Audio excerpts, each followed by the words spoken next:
Do you know how hard it is to kill someone with a wallet? Especially as a bludgeoning device?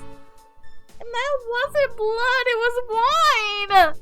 You saw all the wine spilled on the floor, why are you instantly accusing me of killing him with a wallet?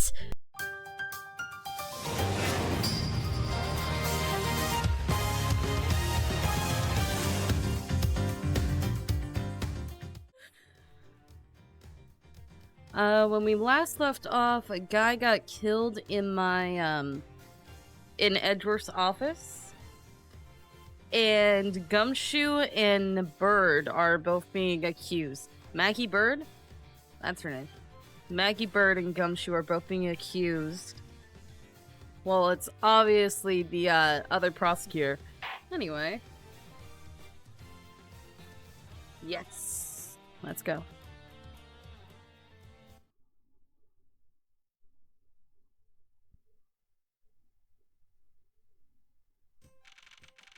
March 14th, 4:18 a.m.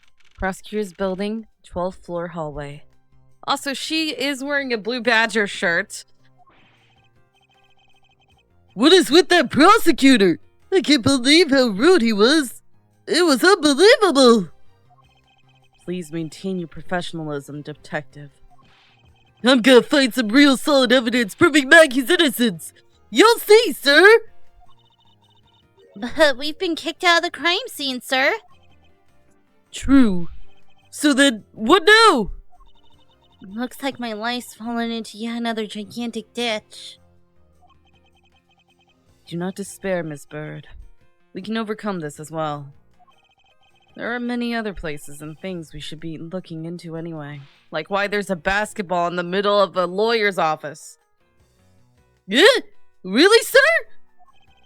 For example, this hallway. The linchpin of this argument against Miss Bird is related to the master key. In that case, this hallway is the perfect place to look for more information regarding the mystery surrounding my door. Prosecutor's building, 12th floor hallway. Oh, okay, I thought I had Maggey with me, but apparently not. Okay. I was wondering if I may speak with you for a bit concerning this case. I've always been a big fan of the courtroom, but this is like a dream. A dream where I'm being cross-examined by the Miles Edgeworth. I can't believe this chance passed me by. I must remember to ask her about the master key. I should jog her memory by showing her my notes with tea. The victim?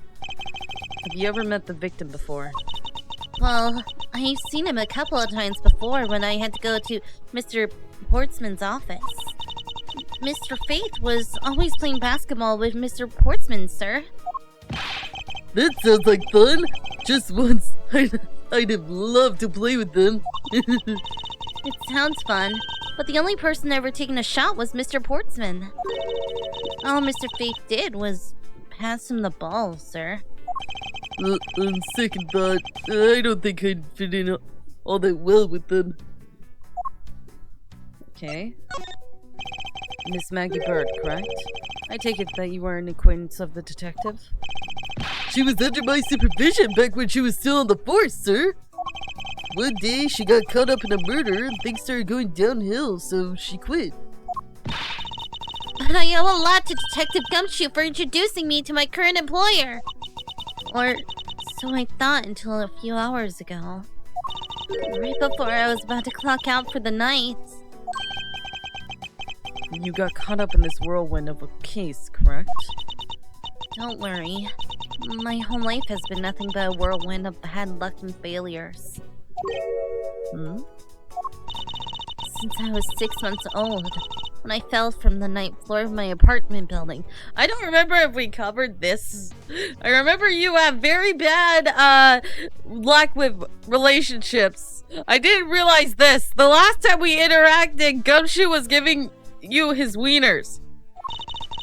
I've been hit by all sorts of vehicles, gotten sick from all sorts of foods, failed at almost every test I've taken, experienced almost every kind of disaster. And now, I even managed to be named a criminal. Just when I've become a security guard. That's a lot to go through in one lifetime. I know! And just when I thought I had finally found my happiness, I wind up getting you and Detective Gumshoe involved in my bad luck. You don't need to worry about me, Miss Bird. Nor do you need to worry about yourself. I will solve this case and prove your innocence. All I ask in return is for your cooperation. Yes, sir, Mr. Edgeworth! You can count on me. I'll do all I can to help. Okay, so... I guess I'm just presenting everything. That's a prosecutor's badge, isn't it? It proves that you're really a prosecutor. Interesting.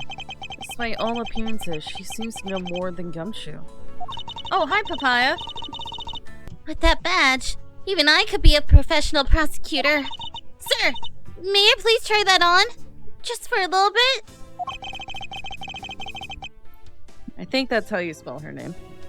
I don't think that would be a very good idea, do you? Do you? Yes. That's how you spell her name. She has a very weird spelling for Maggey, but that's how you spell it. I guess not. On second thought, they're actually on the same level.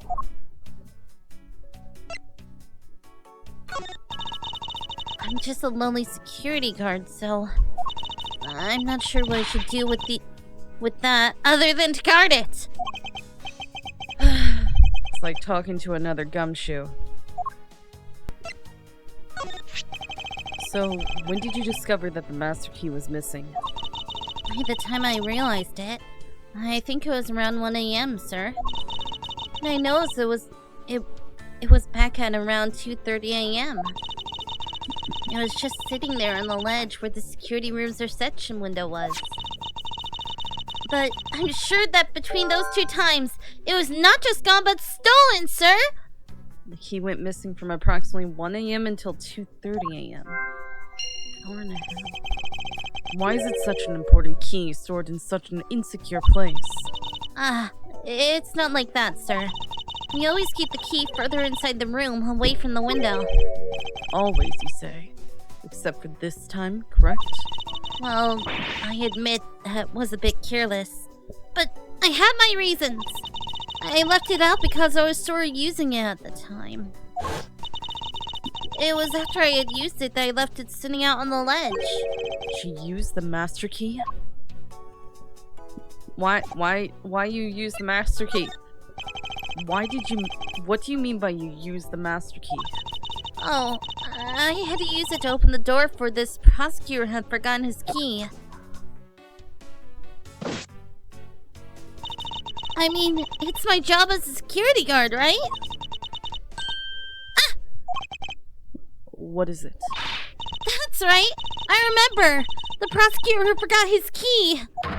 It was Mr. Portsman, sir. What? Please, tell me more, Miss Bird. Quickly. Forgetful Mr. Portsman? It was around 12 a.m. Mr. Portsman had forgotten his office key, so he came down to security, sir. And that's when you load the master key to him? No way! It's against regulations to loan the master key out to anyone. I walked with Mr. Portsman to his office and opened the door for him personally, sir. I see. And then? What happened after that? Well, he called for me to come close up his office as he was leaving to go home. And that was around 1:30 a.m., I think. So in summary, for the sake of one forgetful prosecutor, you used the master key twice tonight. Talk about suspicious! I had the wrong voice for a single second. I doubt you can say that you've never left your keys at home, Detective. I think this calls for a thorough examination of Mr. Portsman's door. Okay. What is a basketball doing here? That's Mr. Portsman's prized possession, sir. I heard he also plays soccer, dodgeball, and even tennis. And not a single one of those sports is suitable to be played in the hallway. What are you doing here? I thought you got fired! It looks like you're in quite a pinch, Mr. Edgeworth. To be sure, a murder within the walls of the prosecutor's office is no trifling matter. Go find your twin brother! Run away like you always do, you coward! We must find, apprehend, and punish the killer accordingly, post-haste. Sounds like a messy case you've got on your hands. If you ever feel lost or need some advice, my door is always open. How gracious. I'll keep your offer in mind. Who is this guy again?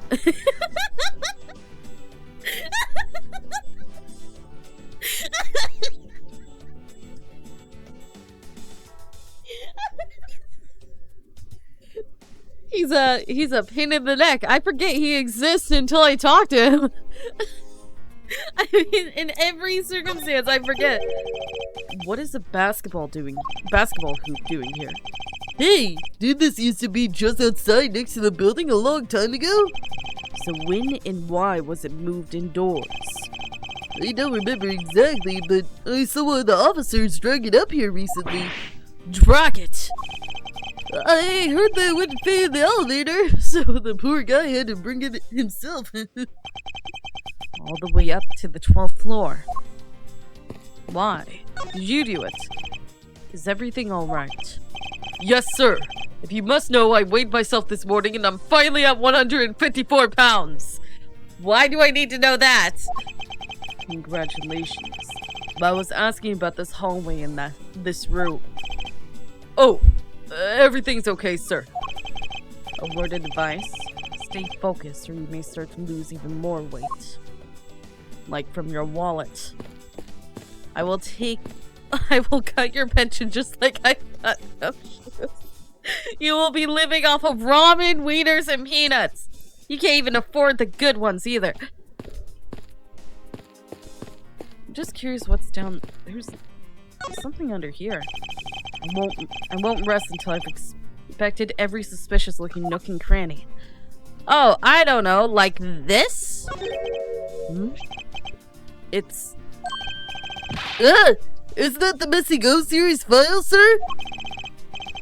No doubt about it. The bloody letter makes it clear as day. There seem to be a few pages missing. Oh, of course you laminate everything! Of course it's laminated pages! Oh no, it's plastic protective sleeves. But still, of course you do that. You probably drawn it with a whiteboard marker and work out notes and everything, highlighting statements and then erasing it once you got your ideas. Our thief took only what was necessary and left the rest behind. So, what are these zero files about, sir? I guess they got something worth stealing in them, huh? Not particularly. It's just a collection of court case files. However, the cases within these files are not mine. Huh? They belong to the high prosecutor that used to occupy my current office. I have my reasons, but let's just say I was charged with keeping them as they were.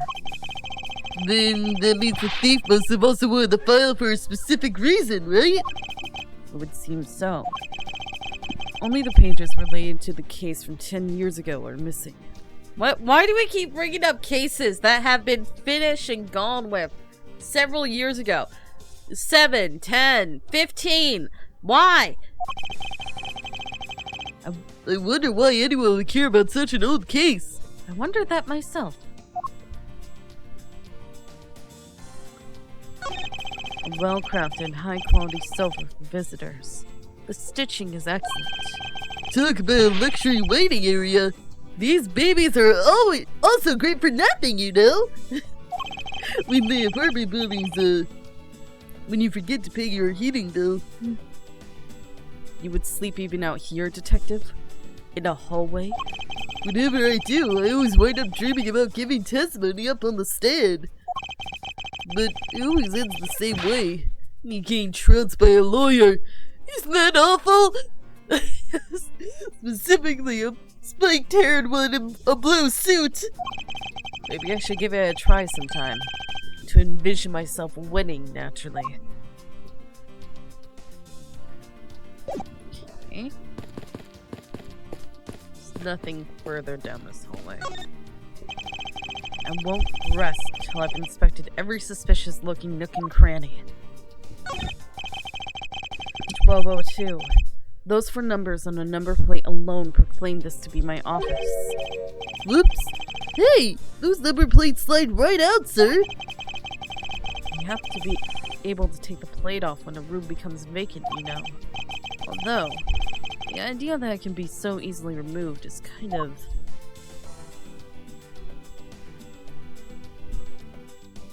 Oh. Wait. Oh no, Maggey! Oh no, Maggey! You... Oh! I know what happened.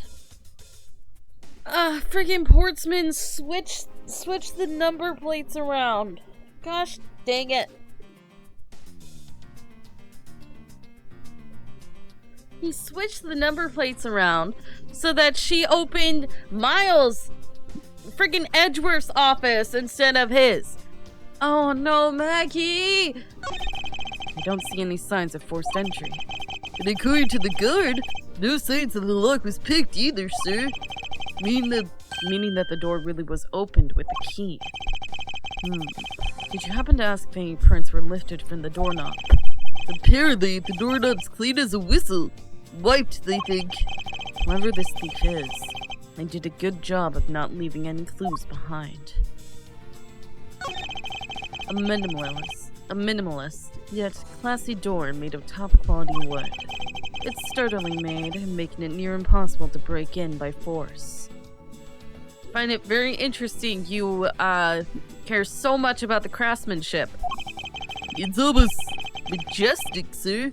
I wish I could be as stately as this door. Stately? Only Gumshoe would praise a door as something greater than himself. Being a detective has its own rewards and a certain virtuous value, I think. If you live up to your full potential, that's a... Pognant? That's a pognant trait. Pognant. Pognant? That's a pognant trait that anyone can admire. I see! So you're saying, sir, that being me is the best thing I can do for everyone? Right.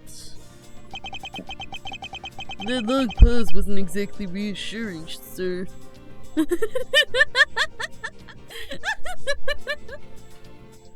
Oh, I love this duo. This duo is awesome. Please let this be the whole game.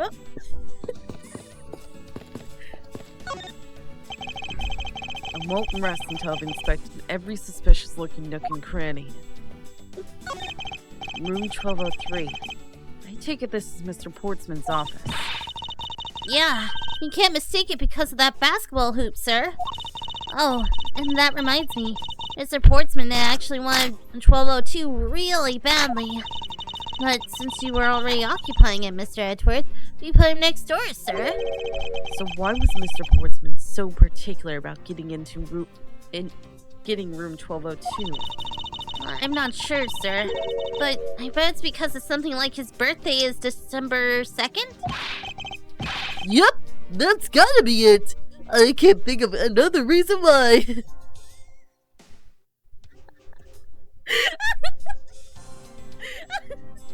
I'm already having fun.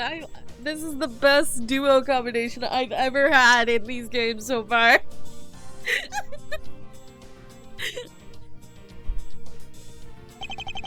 I can think of at least 3. Why am I even wasting time thinking about this? Hi, Yogama. Gumshoe and Edgeworth sidekick duo is very interesting. A minimalist yet classy door made of top quality wood. It's kind of majestic, too. Fits in really well with the ambiance of the prosecutor's offices. Even Mr. Portsman seems dignified just because he works behind one of these. Nonsense. A man doesn't become more or less dignified because of where he works. Well, he still seems more dignified than Mr. Payne. Mr. Payne? I suppose custodial work can also be dignified. Wait! Wait, what? What do you mean, custodial work? What? The door is locked tight. I bet the old credit card trick wouldn't work here, huh, Mr. Edgeworth? This is the office of a high prosecutor detective. These doors would be pretty ineffective if the average cat burglar could get through them. Uh-huh! So I guess only a great cat burglar can get in. That must be who our culprit is. Might I advise you to return that conclusion to whatever pawn shop you bought it from?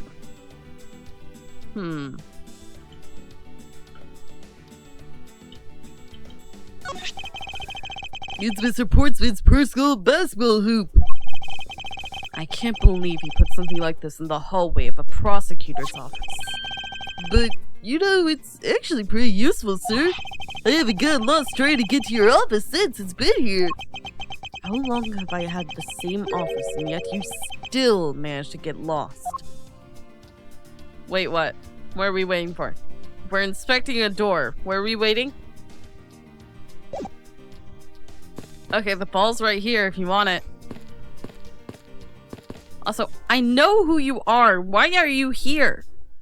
I thought you got fired. Or are you the twin brother? Which one are you? Are you the first Payne or the second one? I forget your real names. All I know is that you're a pain in my... I can't even finish that. Okay. So, I should have everything I need to piece things together.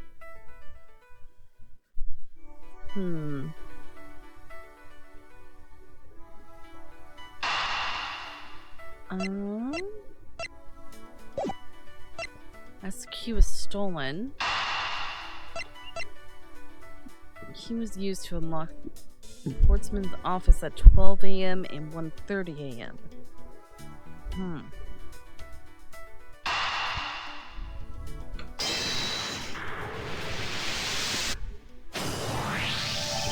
Miss Bird, I'm afraid there's a flaw in your story. What? What? No way, pal. I mean, sir. You said that you locked up Mr. Portsman's office at around 1:30 a.m., correct?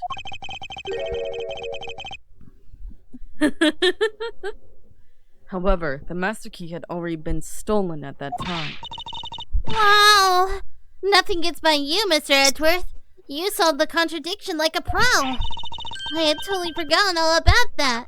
But thanks to you, I remember it now. You're right. It was around that very time that I realized the master key was missing. And? Well, I'm a security guard, sir. I couldn't just admit to losing the master key, could I? So I pretended to lock up his room, sir. You pretended? Yeah, I used my house key and made it look like I was locking up, sir. So in actuality, you never did relock the door then?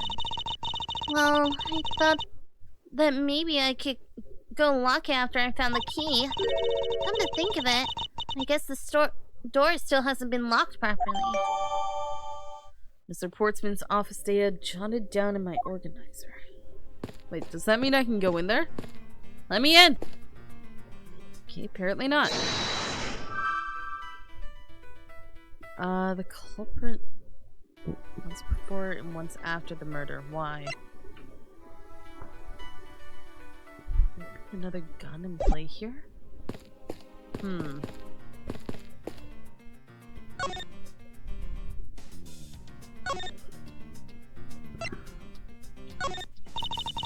I've had to open Mr. Portsman's office up for him to a number of times before. I've also had the chance to see the inside of his office on a number of occasions too. He's got shelves upon shelves of sports memorabilia, trophies, and awards in it. He seems more like an athlete than a prosecutor. To the point where it's almost beyond gaudy, sir. But maybe I just feel that way because I'm jealous, since I don't have even a single one. Don't say that, Maggey! I'll make a special Car of the Month award just for you! Thanks for trying, but I've already got a mountain of consolation prizes, sir. They're proof of just how unbelievably unlucky my life has been. Plus, getting an award from you just isn't the same as getting a real award, sir! Dude, let him crush on you! Why do you gotta shut him down like that? Let him crush! Can I present profiles? No, I can't. Not in this one. I think I've looked and talked about everything. What am I missing? Oh, there's something more here. I've already checked this area, but it never hurts to take another look.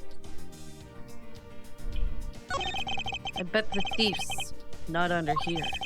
I guess there's enough space for anyone to hide under here anyway. I mean, if someone could contort themselves to fit, I'd be really impressed. Sounds to me like somebody has already tried at least once before. I think that was it. Yeah, okay, so this has been checked off, this has been checked off. Checked off. What am I meant to do then? Yes, sir.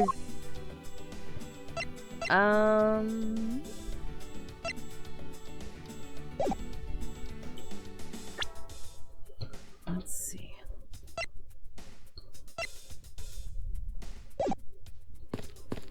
If that's the case, then could I potentially go inside?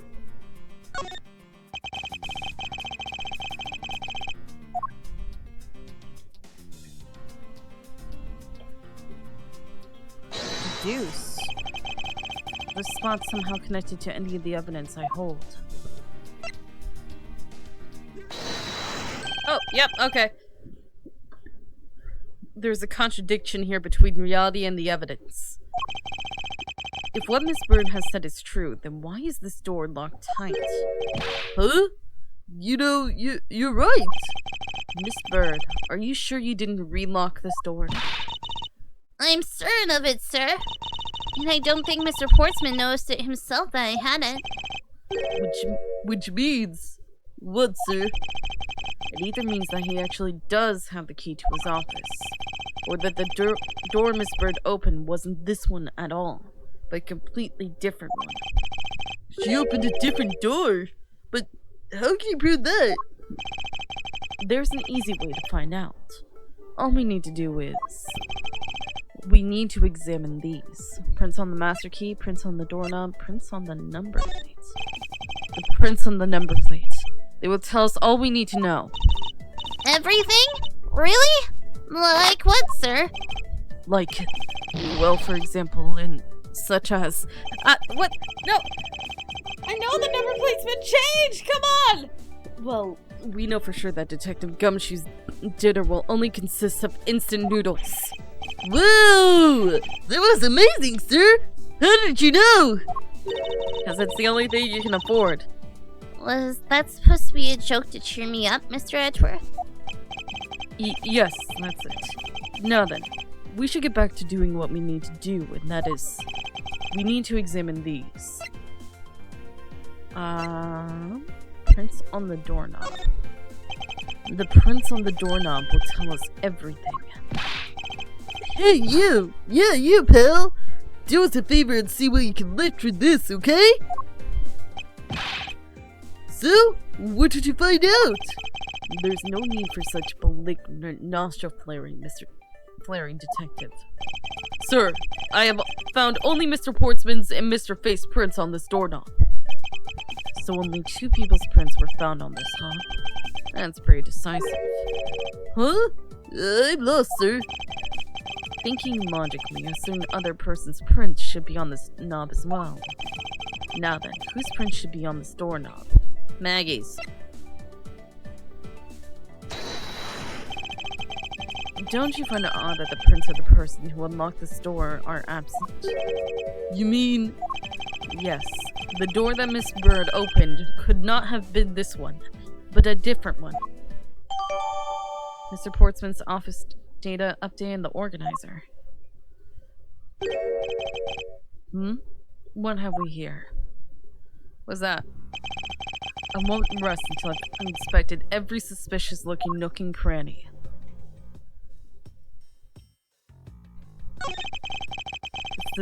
Is this basketball property of Mr. Portsman's? Yes, sir. He's always ready for a match. Basketball, soccer, dodgeball, tennis. Doesn't matter what sports there is. He's game. Although, I think it'd be a little hard to play tennis with this ball. That isn't the point you should be focusing on, Detective. You're right, sir. No, I know what I should be focusing on. Bad, Mr. Portsman. Someone should teach him to clean his toys up after he's done playing. I think we've reached the end of this conversation. What's this? What are you looking at, sir? Oh, hey! How about a game? That's okay, Detective. I just found the position of the scoop to be a little off. Oh yeah, it is moved. I didn't even notice that. I was just thinking that... Oh. Hey, you're right, sir. I guess it shifted when someone made a seriously sweet slam dunk.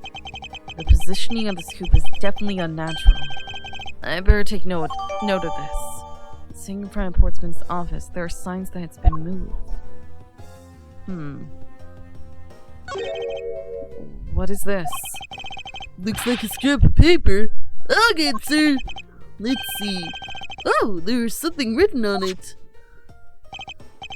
It looks like a note from the victim. I brought the 3 pieces of evidence by, just like we talked about on the phone. But it looks like you're out. Guess I'll catch up to you later, buddy. Yeah, and it's for Mr. Portsman.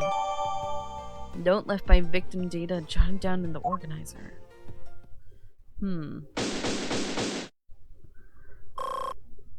Yay, I healed!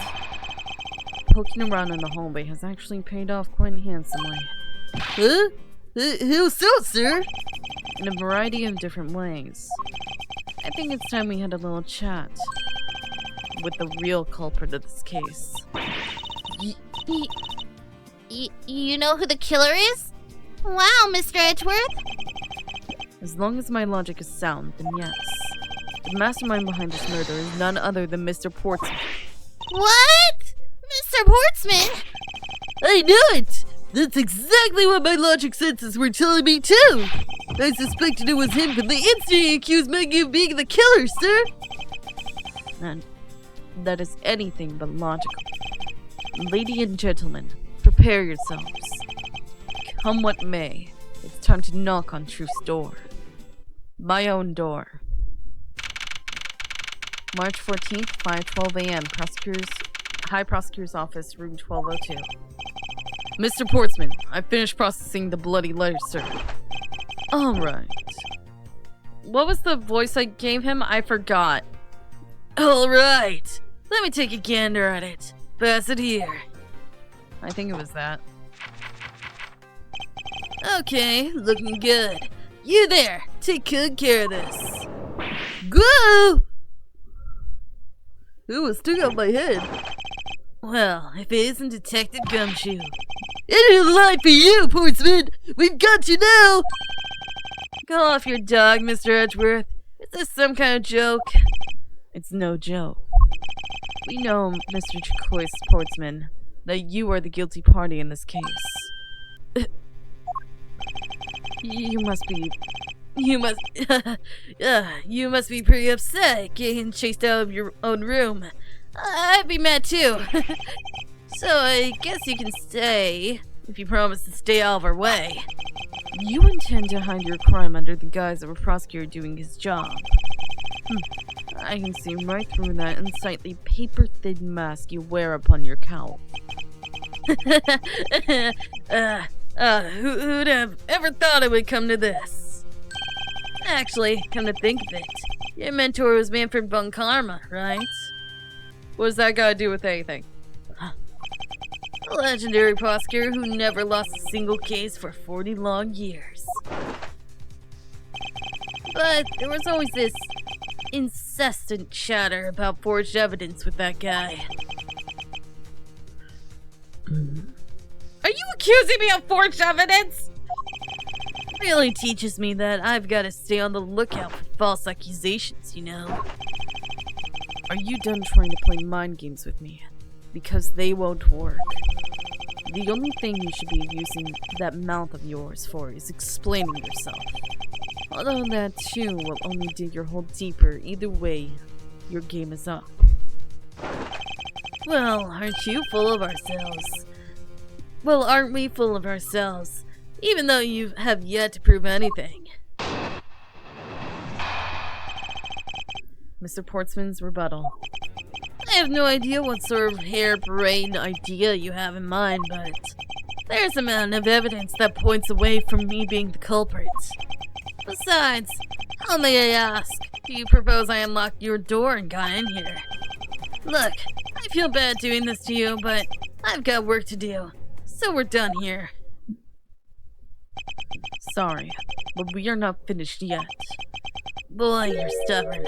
I suppose you're basing your accusations on something. I'll show you what I'm basing my accusations on. With evidence. Mr. Portsman's rebuttal.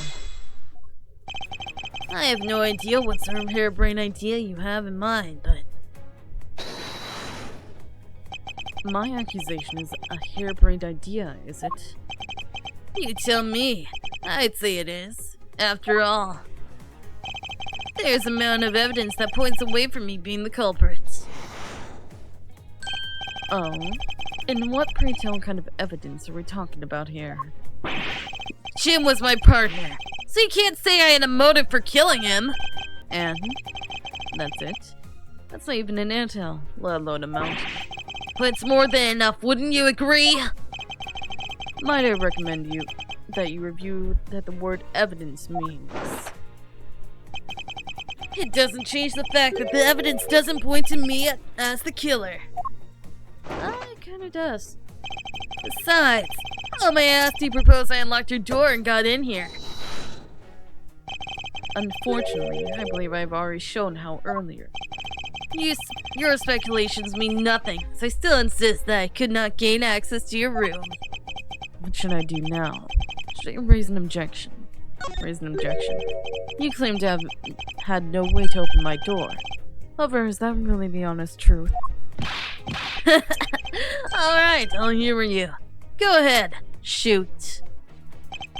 Very well then. I propose that you use this to open my door.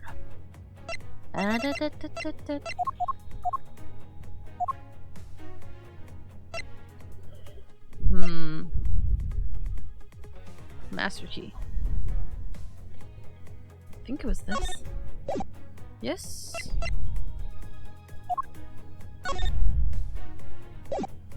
Yeah, I'm pretty sure it was the master key.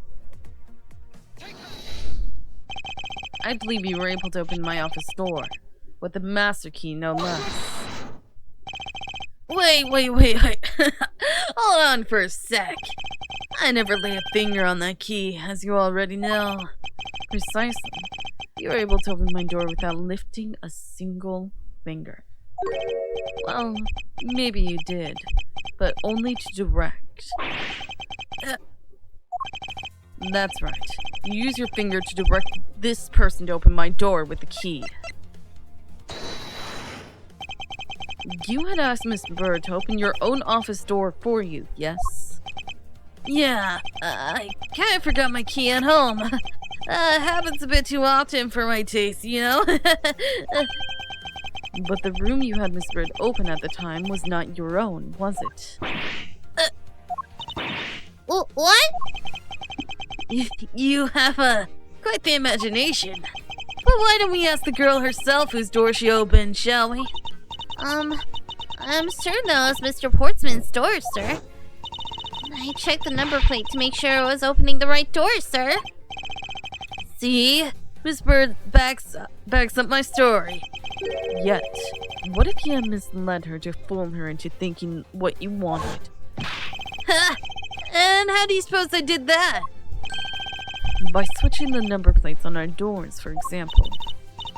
That's right. They do slide out pretty easily. Furthermore, you then use one other thing to give a very strong impression. That the door she was opening was yours, not in fact mine. What was it that Mr. Portsman used to make Miss Bird think that this was his room? Basketball hoop. What? Basketball hoop, sir? It's quite the peculiar fixture in a hallway, let alone a hallway in this building. Which is why it left an usually strong impression on you. It was an object perfectly suited to sit just outside the office of a peculiar prosecutor. That's very true, sir. Because there was a basketball hoop sitting there. I thought the door I was opening had to be Mr. Portsman's. There are signs that the hoop has been moved. Just sit in front of my office, to be sure. I see.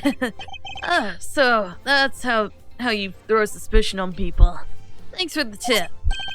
But I think your conjecture is a little off the racetrack. Conjecture's rebuttal. Now you're just spouting nonsense. I had the girl open my office. After that, I was in my room the entire time. You don't have a single reason to suspect me. There's literally a note from Buddy saying that you're out. So he intends to claim his innocence to the end, does he? I'm as pure and innocent as my jacket.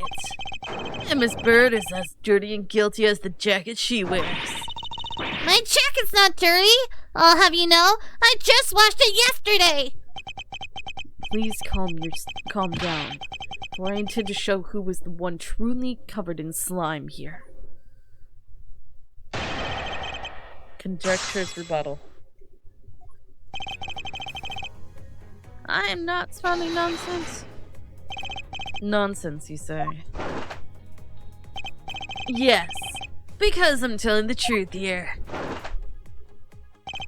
I had the girl open my office door.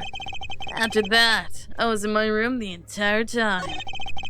You didn't have a single reason to suspect me. He seems to be trembling a little. One more little push. All I have to do is find the flaw in his testimony. Now you're just spouting nonsense. I had the girl open my office door. Using the master key, of course. Sure, you have a problem with that. That is what the master key is for, right? Perhaps we should place it in an elaborate labyrinth of some sort for people like you. I faced a giant minotaur just to open the bathroom. After that, I was in my room the entire time. Oh, hi, Banks. Why are you yelling at me? Yeah? Yeah? Oh, no, don't stay on my keyboard. You want attention? Do ya? Oh, no, the butt's in my face. Okay. Did you get sprayed with perfume? Ah! Cat butt in face. Please. Binks, not the keyboard! It's not Bings, it's Binks, like Hocus Pocus. No. Come here. Get off the keyboard. If you want to hang out, right here. You can hang out here, just not on my keyboard, okay? Thank you. Crazy cat. No. Binks. Binks. You are literally about to lay down on my mouse. Don't you do it. Can you guys hear that?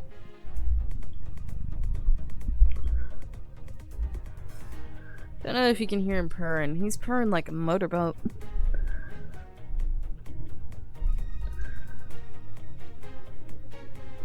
Okay. Now I'm holding a cat. I can't put him down. And what were you doing in your office? I was doing my usual training regimen. Training regimen. Were you going through your law books from start to finish? Mainly batting practice and some weights. Oh, and I jog when I get the chance. Blech. Cat hair in my mouth. Blech. Lay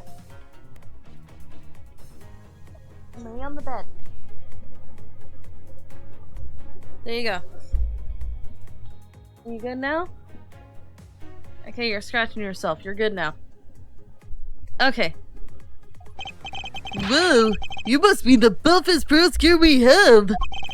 With the weakest legal muscles, it would seem. I was doing my usual workout, so... You don't have a single reason to suspect me. I think I've given you quite a few reasons, actually. But none of those would stand up on their own.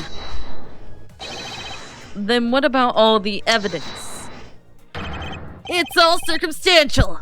No judge would convict on such flimsy evidence. I know certain judges that will. He seems to be trembling a little. One more little push. All I have to do is find the flaw in his testimony. Okay, now what about this note?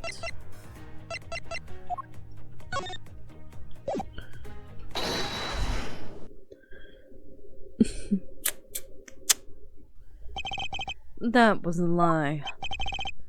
What are you talking about? How is that a lie? This is a note that the victim left for you, Mr. Portsman. A note? It was left under your door. Or did you not notice? And right here, it says, "But you're out." You were not in your room when the victim came to call on you. So then, where were you? What were you doing? Shall I explain it in full detail for you? You were busy snooping around in my room. The very room you had Miss Bird open for you. That's just nonsense. You have no evidence that I made the girl open your door for me. Oh, but I do. I have very decisive evidence. No way! This is proof positive that Miss Bird opened the door for you.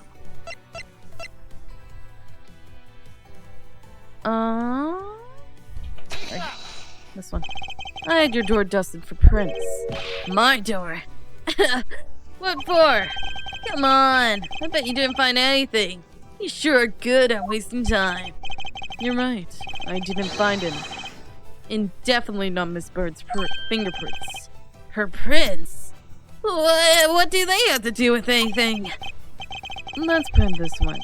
If she really was the one who opened your door, then her prints should naturally be on the doorknob she touched. Further, all the prints on my office door's knobs have been wiped clean off. I can only assume it's because Miss Bird's fingerprints were on it. Don't you think it's time you gave up your charade? We know you stole into my office with the intent of stealing something from me. And Detective Faith found you out. Possibly because he heard sounds coming from a room whose occupant was on leave. Mr. Portsman, you killed Mr. Faith to silence him. And I had the misfortune to return when I did. You had to threaten me as you escaped. As I said when you had the gun to my back, no one gets away with committing murder in my office.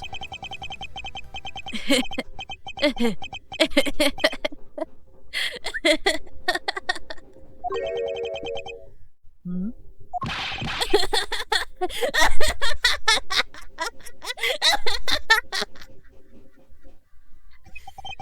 Just what's so funny, pal? Oh, that look of stiff seriousness on the face of this office finest prosecutor, as he makes a huge mistake in accusing me is simply too much to bear. There's just nothing else like in the world. What? Mr. Edgeworth just explained it all, and you even backed it up. You're the murderer! Stop trying to be slippery and just admit to the crime already. Oh, what? I just noticed you hydrated me. I don't have water. And as I said earlier, it's all so circumstantial, so full of conjecture. Is it? No, it's not. No. Dude, no. You're giving me a headache with your flappy jacket. Okay, give me 2 seconds. Be left alone with his flappy jacket. I'm going to get water, apparently. Thank you, Agama, for me being hydrated. Who's a weird cat? Anyway. I think we've had enough of the flappy jacket. You say you checked my doorknob for prints? Well, I can rarely confess that I have wiped that knob down well. Huh? I'm a little obsessive compulsive, you see. I didn't want to touch a doorknob that you had touched, which is why I wiped the knob down as soon as I could after you opened the door. After that, it makes perfect sense that only Jim's and my own prints would be on there. No, because he died. You made that up just now, didn't you? Furthermore, as for the note Jim left for me, you know exactly when that was? For all we know, he could have left it there before I arrived at the office. Like, early in the evening, for example. Are you saying you failed to notice the note in your doorway? Hey, even geniuses fail at times. I was probably too preoccupied by work-related matters, although that's no excuse. Now that's just a flat-out lie. There's no way you didn't notice a note that size. But you can't prove that, can you? Say something, Mr. Edgeworth. Back me up here, sir. Portsman makes a good point. I can't prove that he didn't simply overlook it. Besides, I had an airtight alibi. Airtight, you say? I only just realized I had one as we were talking. I guess it would have been better for all of us if I told you sooner. What alibi? Portsman's alibi. If memory serves, you came back to this office at around 2 a.m., correct? And it was then that you had the unfortunate confrontation at gunpoint with the culprits. At exactly what time? I was down in criminal affairs. Ask around. I'm sure the other detectives will corroborate my story. It's the perfect alibi. Do you really think that's perfect? Like I said, I don't care. Ask around all you like. You'll see for yourself. Detective Gumshoe. Sir, yes, sir. I'll go check out his alibi, sir. Be right back. Mr. Edgeworth, sir. I think we're in trouble. Just like Mr. Portsman said. The guys down in criminal affairs said they saw him around 2 a.m. You see? All the evidence points at him being the culprit. So there must be a contradictory point in his alibi somewhere. Portsman's alibi. If memory serves, he came back to the office at around 2 a.m., correct? You aren't correct. It was around 2 a.m. Are you sure? It's really important to me that you're spot on with the time. I remember checking my watch then and make no mistake, it was 2. Oh, giving testimony like a pro. Okay, so you came back to your office at 2. And it was then that you had the unfortunate confrontation at gunpoint with the culprit. It is as you say, however. Yes, however, you are the only one who claims to have bumped into the culprit. So tell me, did you see the person's face? Was it me who you saw? It was pitch black, so I couldn't actually see it. Oh, come now. I'm sure you saw something. Try a little harder, why don't you? I'm beginning to feel like I'm the one being interrogated here. Oh well, it doesn't matter if you remember or not. It only matters that you ran into the culprit. By exactly that time, I was down in criminal affairs. So you paid the criminal affairs department a visit? Yep, right after I left the prosecutor's building. I headed straight for the precinct. Ask around. I'm sure the detectives would corroborate my story. It's the perfect alibi. Well, we did go and ask around to confirm your testimony. And it was just as I said, right? Yes, sir. Remember, Detective said they saw you at around that time. See? I had the perfect alibi. That's the ace I had up my sleeve. Impossible. He actually does have the perfect alibi. What's wrong? Why the sudden sullen look on your face? Can't you say anything back, Mr. Edgeworth? I think you've reached the end of the line. It's time to get off this crazy train. You there! Sir. Please escort the young lady out. But remember, be gentle. Maggey! Detective Gumshoe! Is there nothing I can do? There must be a way to turn this situation around. If only I had a clue. Did I miss something that can help me cast doubt in his alibi? I need to calmly think this through one more time and with logic.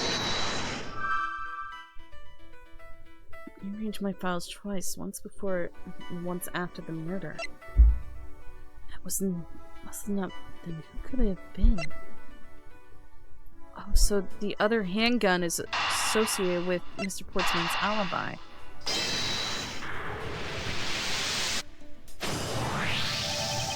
There were 2 bullets left at the scene of the crime. One that robbed Mr. Faith of his life. And one that nearly robbed me of my jacket. However, the murder weapon only shows signs of being fired once, meaning that it was entirely possible that a second gun was used in my office tonight. But seeing as how the killer had to steal Mr. Faith's gun, I doubt the killer had a gun up their sleeve. Therefore, the second gun could have been the property of an entirely different person, which could mean that there was another person who paid a visit to my office tonight. Another visitor. Maybe the victim and his killer weren't the only visitors to my office tonight. Files in disarray. Another visitor.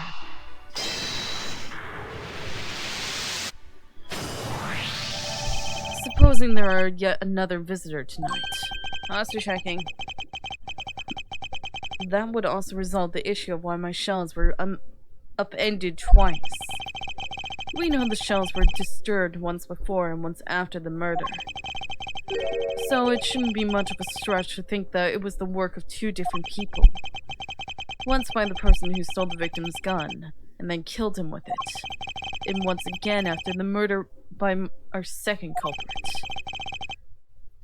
Who was the owner of the second gun? If we suppose the second culprit's gun was the one that was pointed at my back. Mr. Portsman, I see that I need to amend my assumptions regarding this case. Great! You can finally come to your senses. Mr. Edgeworth! Sir, what are you saying? This has been a big misunderstanding on my part from the start. I had assumed that the person I ran into was the killer, but that may not be the case. What do you mean? The person I ran into was just your average thief. A thief? But, sir, doesn't that cause some sort of contradiction in the facts? None at all. It simply means the killer was someone else. And it means that in actuality, 2 culprits stole from my office tonight. What do you mean, 2? It explains both why my shells were disturbed twice and how there were 2 guns. Mr. Portsman tricked Miss Bird and gained entry into my office. Now you're just leading the argument. You still don't have any actual proof, you know. If you could please go along with my hypothetical scenario for now, Mr. Portsman. In the end, if you really are innocent, you should have nothing to worry about. Now then, returning to my scenario, Mr. Portsman was out to steal something from me. Which is why he checked my secret safe and ransacked my shelves. This is the first time. So then, this would be when the files got put back in the wrong order, right? Correct. And then, just when he was about to look somewhere else, he would walk in by his own partner, Mr. Faith. But why Mr. Faith come into your room, sir? He probably had business with Mr. Portsman, which is why he was in the area. But that's when he knows sounds coming from my office, so would be my guess. Oh, because you were supposed to be away, right?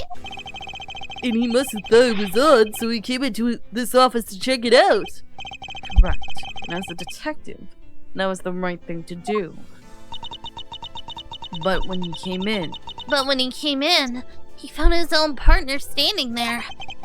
because it was Mr. Portsman, Mr. Faith promptly let his guard down. But Mr. Portsman was not so merciful as to let him leave alive. He waited for a chance and stole Mr. Faith's gun from him, and then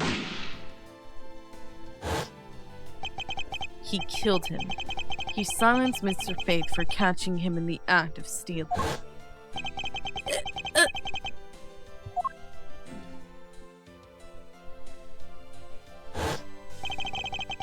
This was the moment in which the first shot was fired and the one that landed in my files. Following that, Mr. Portsman wiped the gun down and left it behind as he made his exit. He could afford to do that because he had also left the fake dying message behind. You're such a complicated troublemaker, you know that? Well, if things were simply as that, then all would be solved. However, there was yet another visitor to my room, and this is where it gets complicated. There was another Visitor, sir?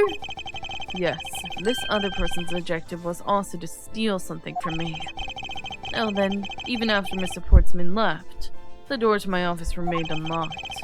However, the new visitor had no way of knowing that, and so they stole the master key from the security guard's room, and then entered my room and searched through my shelves. This was the second time they disturbed, and it seems the thief found their prize. The stolen O file, right, sir? Correct. Only just as the thief was about to leave with the file, and I appeared. The thief then threatened me with their own gun and made their escape. The second bullet was fired during the brief encounter. So the shell's getting messed up twice in the 2 bullets. Was all because 2 different people were doing those things at 2 different times? Precisely. So now do you see, Mr. Portsman? The person I met was just a thief and was not, in fact, Mr. Faith's killer. Your alibi for the time frame in which I ran into the other person is now irrelevant. Because we now know that the murder took place during the first culprit's visit.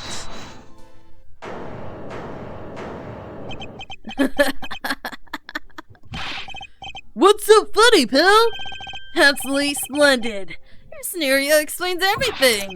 Of course it does. It's Mr. Edgeworth, after all. But you know, it still doesn't change the fact that it's all circumstantial. Supposing if, and that's a big if, your theory is right, it would indeed render my alibi, which has withstood scrutiny, mind you, irrelevant. But there's still one defending point of our argument for which you have no evidence. Your suspicion that I was the first visitor. Ugh.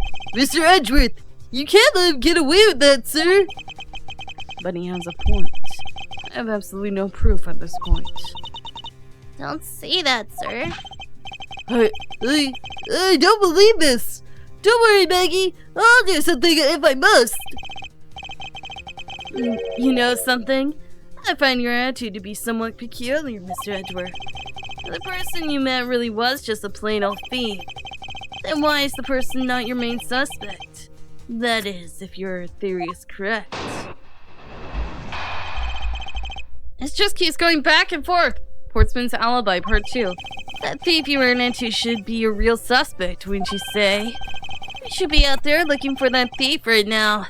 They might still be nearby. I hate to repeat myself, but as I've already said, I was training in my room. And when Jim came to deliver some evidence to me, I was down at criminal affairs. So I can't be expected to know what happened around here after I left. So you think we should be out there and looking for the thief? Of course. Now isn't the time to be having these dead-end conversations. I don't think it's all dead-ended. I found your alibi to be fascinating. Let's continue where we left off, shall we? Get! I know he's lying. I know he was here at the scene of the crime. I just had to find a way to prove it. Portsmouth's alibi part 2.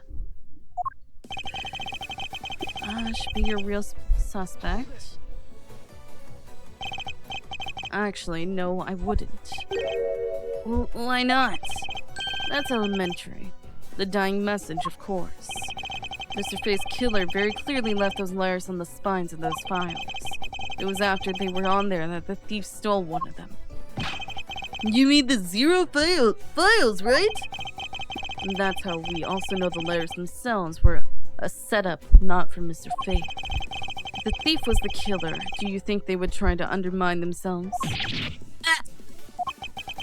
Maybe the killer just didn't think of that either. Yes, that must be it. Maybe, just maybe.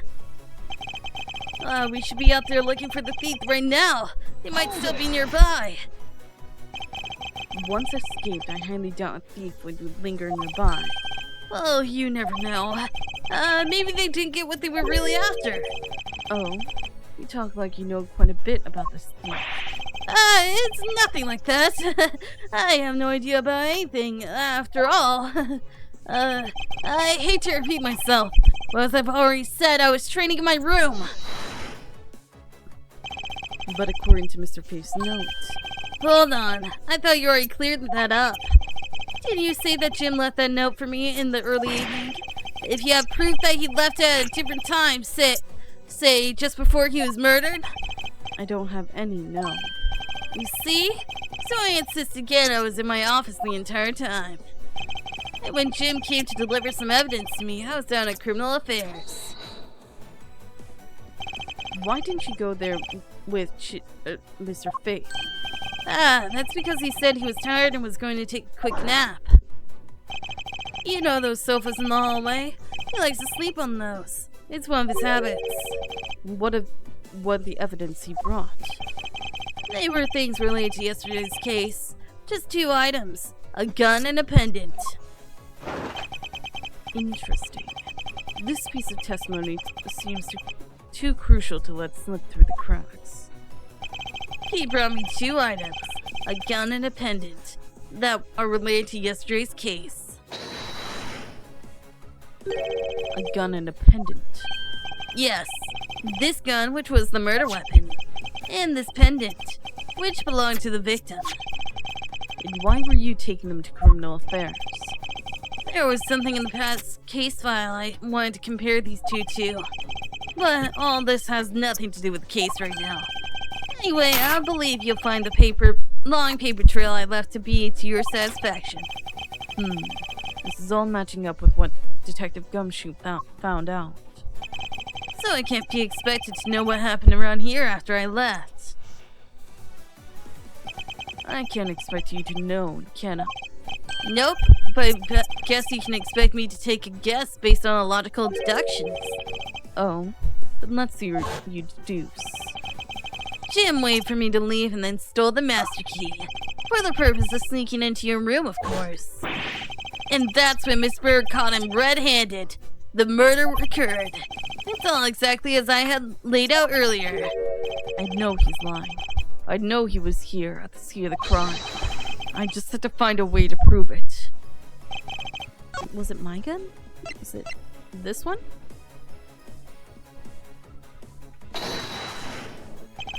I must object to your line of logic. In which part do you have an objection to? Yes, ma'am. Stay calm, Mr. Edgeworth. You're no good when you're all flustered. The detective's right for a change. How did it come to this? Calm down, Miles. Listen carefully and think everything through a little bit more rationally. I'm missing something, aren't I?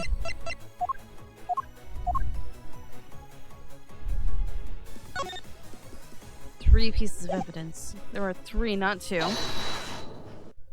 Oh, hello? Oh. Only 2 pieces. I believe the proper phrase here is you fail. Excuse me? You fail as a prosecutor reports me, as you intend to keep evidence hidden from me. What are you talking about? I haven't hidden anything from you. Well, there's a piece I think you should read carefully. Ah, it says that Mr. Faith was bringing 3 pieces. Yes, and this is the victim's real dying message to you, Miss Portman. I can't believe you get tripped up by simple arithmetic. Arithmetic? Where is the missing piece of evidence? It's... You have it, don't you? Only the guilty would make such a face. Detective Gumshoe. You don't have to say it, sir. I'll pat the guy down from head to toe. Ah! Don't come any closer, I'm warning you! You're breaking your spine. This is all part of the investigation, pal. So don't even think about stopping me. No! Hey, what's this? You had this on him, sir. Despite what you said, it would appear that you do have something to hide. But why would he hide something like that? There's only one reason why anyone would hide evidence of this caliber. Because it would unequivocally point to that person himself as the real killer. Let's examine this videotape in a little more detail. For the section of the tape that will drive the last nail into his coffin. KG8. KG8 incident. That's a police case number, sir. Does that mean this video is evidence from that case? Interesting. However, that's recorded on this isn't what's important right now. Let's give the casing a thorough once-over.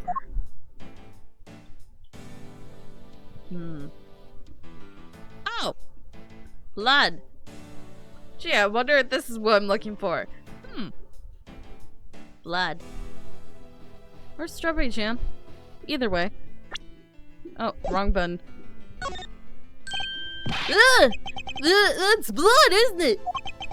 Yes, and I believe this is what the good prosecutor was trying to hide from us. This blood is still fresh. You mean this might be Detective Faith's blood? No! No! You gotta know it!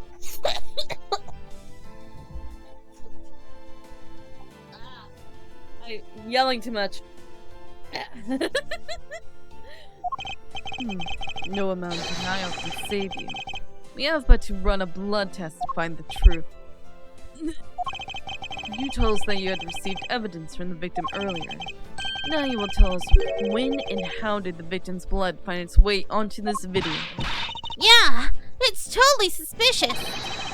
Was at the moment of his death. Did Detective Faith have this videotape on his personage when you killed him? You know very well there's no way to prove that! Not even if we were to examine this tape for fingerprints. Yeah!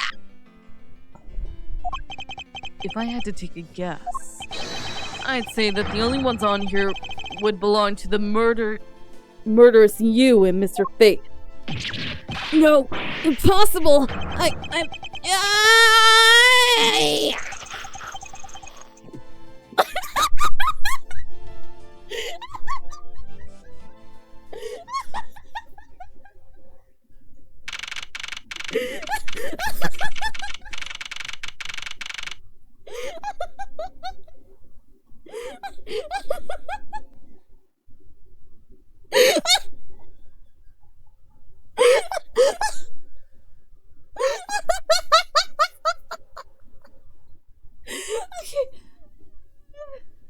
Okay, so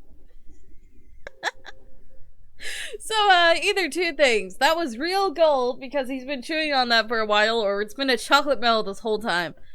I'm thinking it's real gold and he just swallowed it. March 14th, 5:47 a.m. High Prosecutor's Offices, room 1202. Mr. Portsman has been placed under arrest for the murder of Detective Buddy Faith, sir. Very good. The results we got back from the lab techs on the tape turned out to be the real solid, sir. The blood work came back and it was definitely Mr. Faith's blood on there. And as a bonus, they were also able to lift a few of Mr. Faith's fingerprints as well. Thank you so very much, Mr. Edgeworth. I still can't believe I got to see your cool deduction skills outside the courtroom. I'm impressed beyond words, sir. It was nothing. I'm just sorry you got caught up in a murder in my office. Please accept my apologies. Aw, it was nothing. Really, compared to what I've been through, I mean. I consider myself lucky that it was only a burglary and a murder this time, sir. If it had been a holdup or a hostage situation, I'd have thrown my hands up in the air. I think I'm finally rising up as a goddess of misfortune to just an unlucky person. Something tells me that we should have hired a different person for the security detail. You know something, sir? That Mr. Portsman really was one corrupt prosecutor. And why would you say he was corrupt? Well, I heard there was a number of suspicious things related to his court cases. There's even rumors that how some of the evidence he uses is forged, sir. Forged evidence, huh? And they say he even decided not to prosecute a few cases for some really vague reasons. Oh, that guy was a complete disgrace to the entire profession. We never did get around to asking what his reason was for breaking into my office. Yeah, whenever we got near that topic, he just clammed up. Although, we can be pretty certain it was to steal something. This is just between you and me, sir, but there's a rumor that some sort of huge organization is involved behind the scenes. Oh? Well. With Mr. Portsman not willing to divulge anything, it certainly leans credence to this rumor. It would seem that we haven't heard the last of this. Huh? Then Mr. Portsman isn't the bad guy? I didn't say that, but rather there are still many more mysteries for us to solve. For example, we still haven't figured out the significance of this piece of evidence. What? Oh. My stolen file? The person who stole this file. The other villain of the night. Yeah, I wonder who it was. And what happened to the stolen pages? I wonder, who in the world was it that held me up at gunpoint? It was him. Mr. Edgeworth, sir! Yes. I came across this while I was processing your office earlier, sir. This card. What is it, sir? Is that a bird or something on there? It's not just any bird. It's the mark of the raven. A three-legged raven. Huh? What? Why 3 legs? Even you should know what this is, detective. Is it another calling card like the assassin? Oh, it's about the thing, isn't it? The great thief everyone's talking about. Yes, it is the mark of the great thief. Yadagarasu.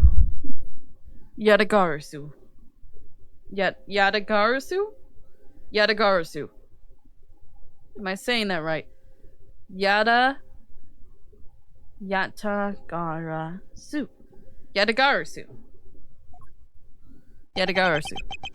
Under the mask of a legendary bird, the Yatagarasu is noble to the end, a modern Robin Hood. Labeled mysterious and phantom-like, the Yatagarasu appears and vanishes at will. Though we don't know much about the thief's ultimate goal, we do know the targets. The Yatagarasu likes to find and make public evidence of corrupt dealings of all sorts. The thief is always performed in silence and always with perfection. Once a target is chosen, no dramatic calling card or announcement is sent forth. Instead, the chosen corporation is infiltrated without even the target noticing. Some days later, the evidence that was found is sent out to the mass media, along with a single card. Although it's been a while since the Yatagarasu's last appearance. Hey, Mr. Edgeworth! Look! Something's written on the back! What? Let me see. It's the location of where the thief put the stolen files. So the person who stole the contents of the file was the Yadagarasu. Yadagarasu. Organization. Quite a few key words are popping up in this mystery.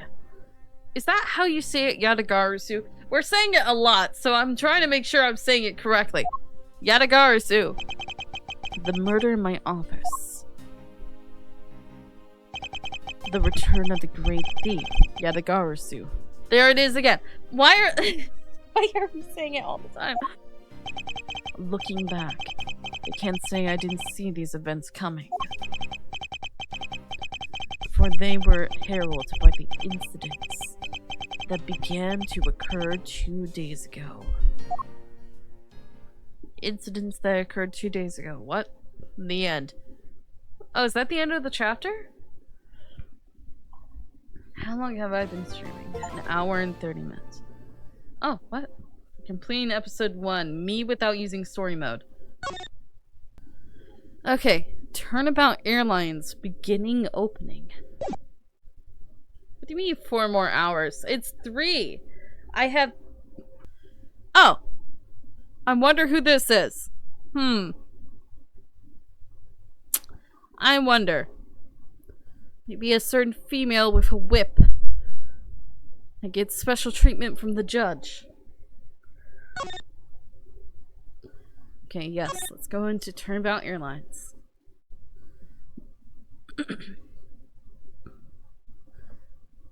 Episode 2. Oh, what? The murder that occurred in my office. The return of the great thief, Yadagarasu. Thinking back, everything began on that fateful day, 2 days ago.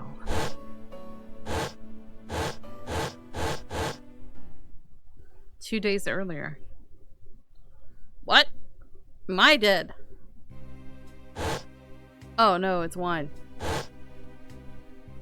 Did I get poisoned? What? Go you. Yes, everything began high up in the air, 9,000 feet in the air to be precise.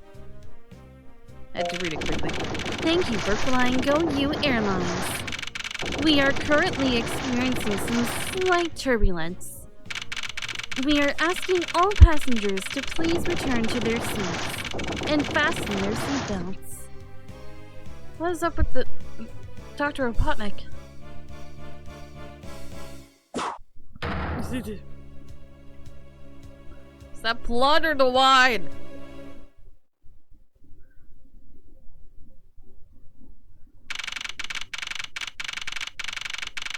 Oh yeah, I did. Sorry.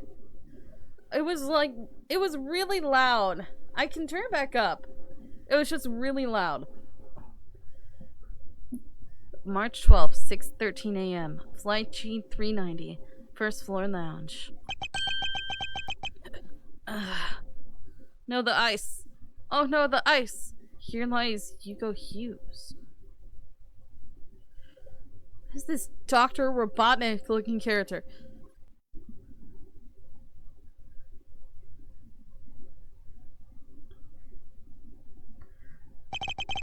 Why do I feel like I just woke up from a horrible nightmare?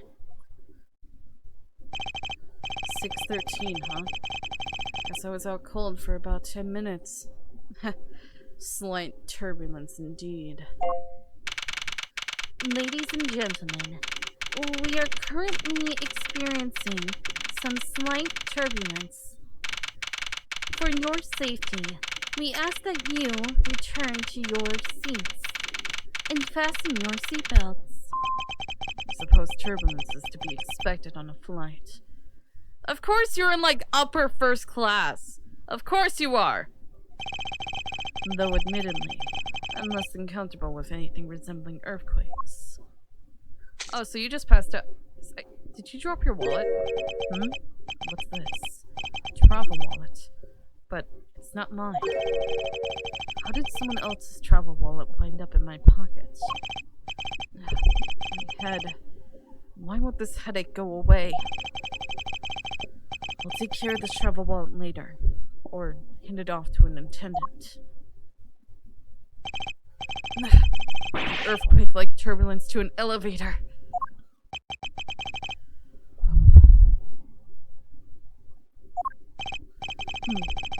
What am I doing hesitating like this?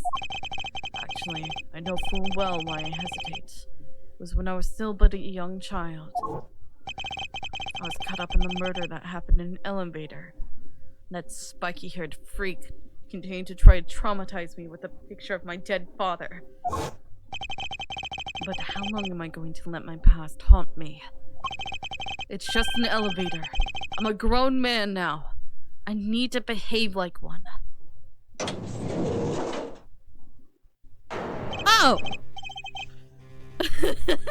Bayaka? Bayaka! No! Well, at least we didn't see the murderer! But this looks exactly like a grown-up Bayaka! Bayakia!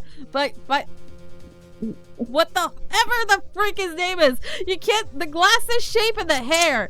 The only difference is the style!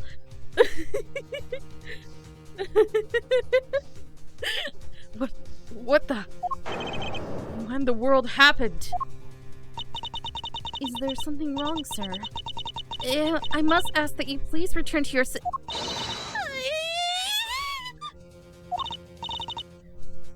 He's dead!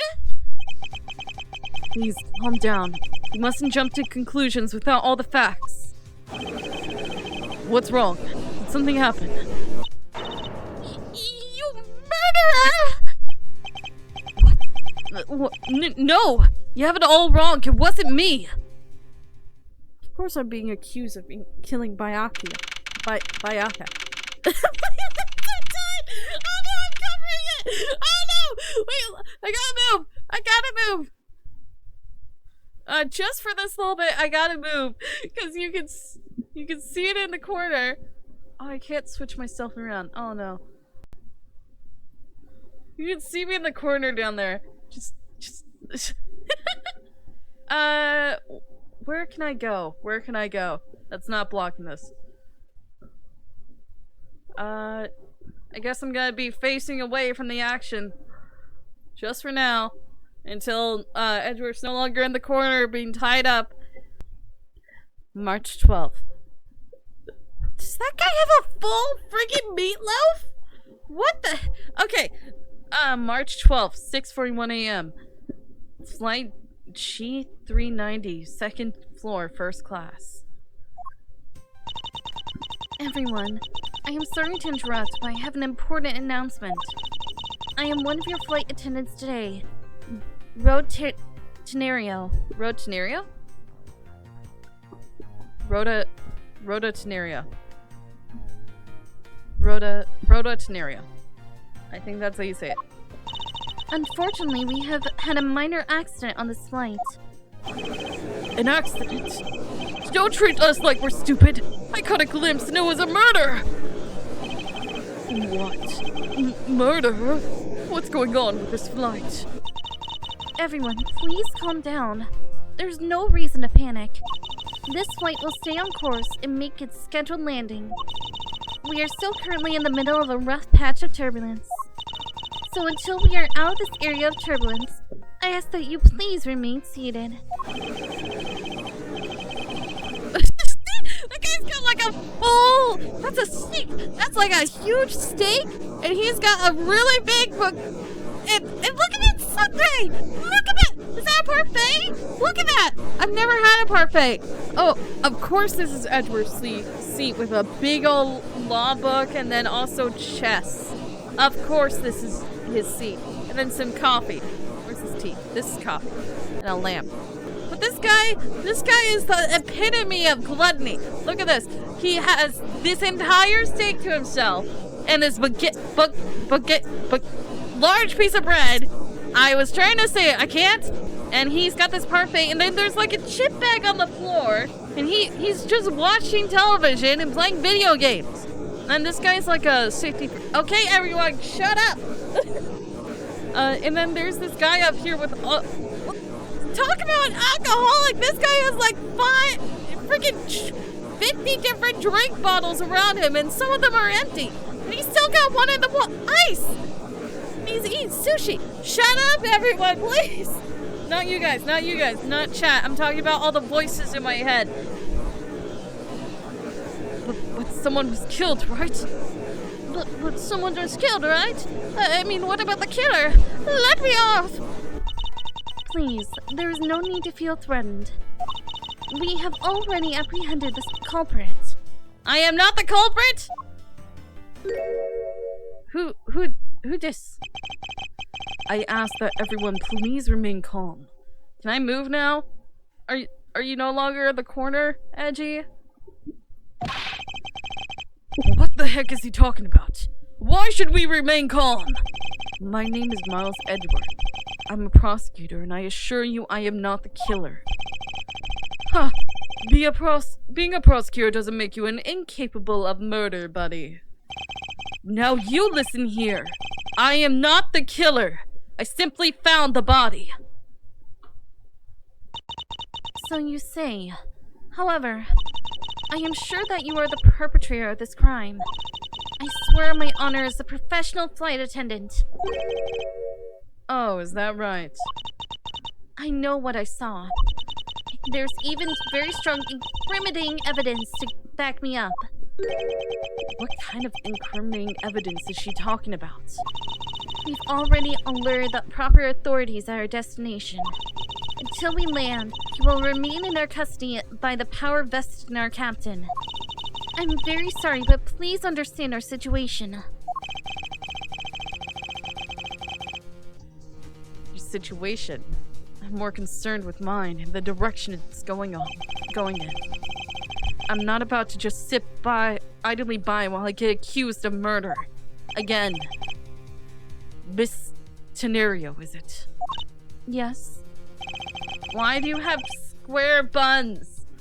You are defying all laws of physics and logic and hair care with your square buns that are stacked on top of each other.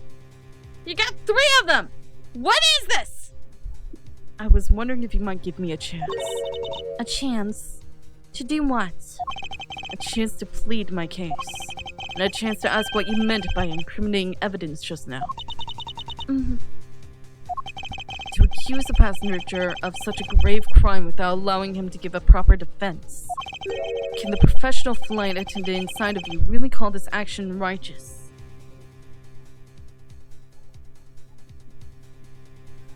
What? This is defying gravity. Okay, yeah, the guy with the friggin' torpedo hair. Yeah, I admit that was really interesting.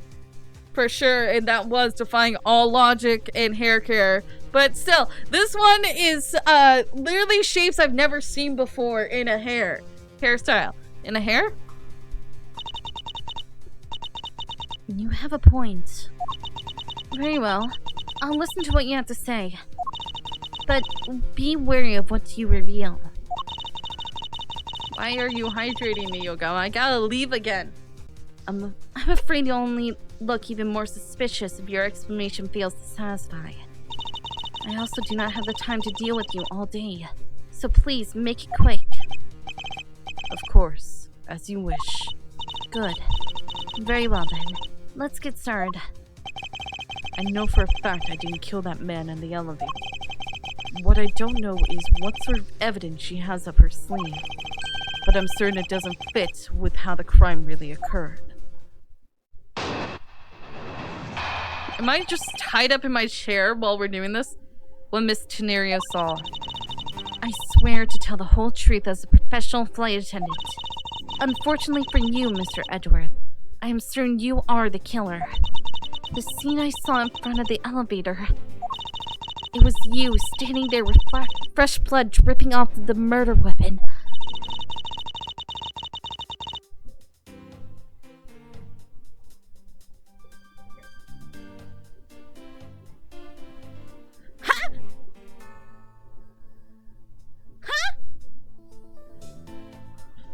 Oh no, lady! Freaking lady, did you think I bludgeoned him to death with a wallet? Do you know how hard it is to kill someone with a wallet? Especially as a bludgeoning device? And that wasn't blood, it was wine! You saw all the wine spilled on the floor. Why are you instantly accusing me of killing him with a wallet? So if you would please cooperate, we'll turn you over just as soon as we land. That's it? That's your evidence? I don't think you could ask for a more perfect witness testimony. Wouldn't you agree, Mr. Edgeworth? Not really. It's hardly perfect when there's a gaping hole in it. Like how I can bludgeon someone with a wallet! What Miss Tenario saw? You swear to tell the whole truth as a professional flight attendant. I didn't mean to do that. Picked up off the floor in front of the elevator. It isn't mine, so whose is it? It's Bayaka. All of his money and credit cards are everywhere. He was bludgeoned to death with a cat thing, not a wallet! This is totally like a grown-up version of Bayaka, though. You can't tell me any different. Detail, meals, movies, and other services inside. Complimentary services, all for your dietary needs. Best restaurant in the sky. In the skies. What the heck kind of plane is this? Featuring items from the world's finest restaurants. Treat yourself to a cuisine of the gods. Flight itinerary. Drinks will be served at 10 a.m. That's very early. Meals will be served between 1 and 3. More drinks will be served from 5 to 6. And then we have our movie showing at 6 to 8. And at 7 to 9, we have another meal. Our lunch, breakfast, what meal is this? And then at 10 to 11, we serve even more drinks to make sure you're nice and drunk. And then we have another meal plan from 4 to 6. And then more drinks. Why are there so many drinks? All times shown correspond to our departure time zone. Welcome. Thank you for choosing GoU Airlines. We wish you to have a pleasant flight. If you require assistance at any time, please use the call button above your seat. A flight attendant will be with you shortly. Meals will be served at the times shown, but complimentary snacks and drinks will be served throughout.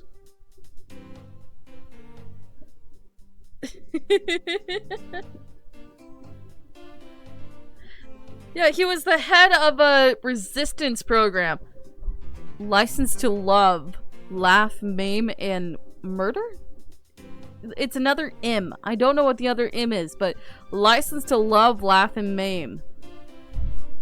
Guessing this is a suspense hard-boiled action movie. Runtime is 2 hours. Okay.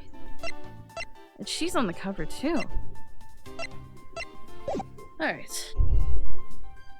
Anyway, I pressed the wrong button to begin with.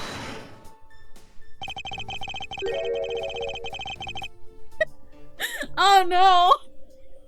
I accidentally insulted an actual developer. I didn't mean to. Oh no! I remember what I said when I played the case the first time. Oh no! I feel bad. I feel bad. Oh no! Oh no! I didn't mean to! I didn't mean to thoroughly insult someone! Oh no!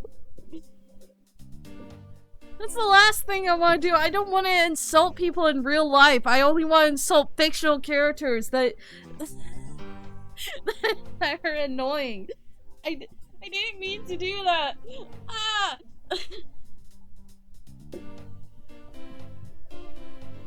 Okay. Tell me, what exactly puts the pro and professional flight attendant for you? Well, it means we are very professional about how we take care of our passengers.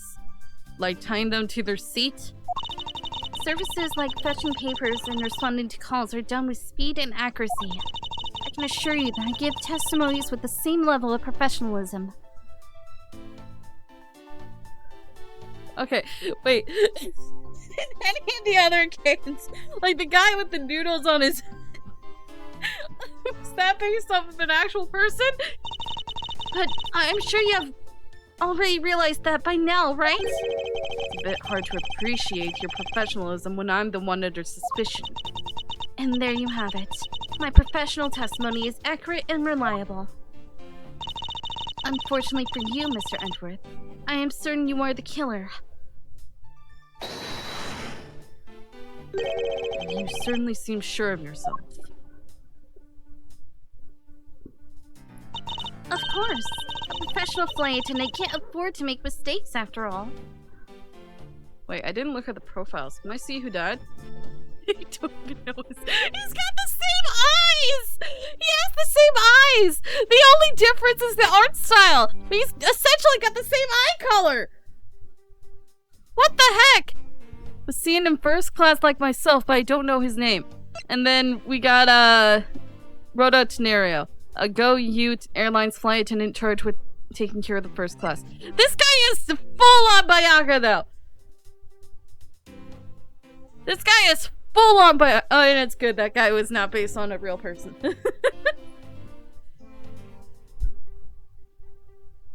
This is trippy.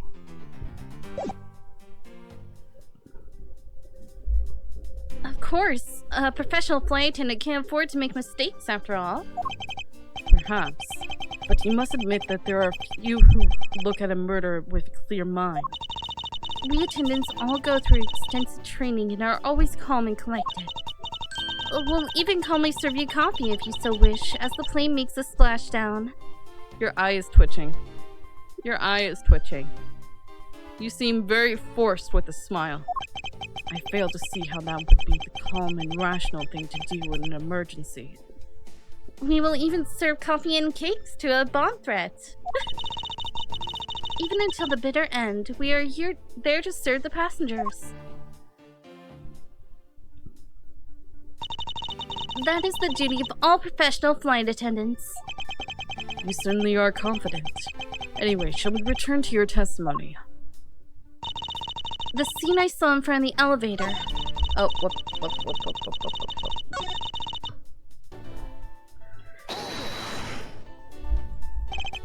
Yes. What did you see in front of the elevator? That's why I was just about to tell you, Mr. Edgeworth. Framed by the elevator doors and bathed in the light coming from within. It was you, standing there with fresh blood dripping off the murder weapon.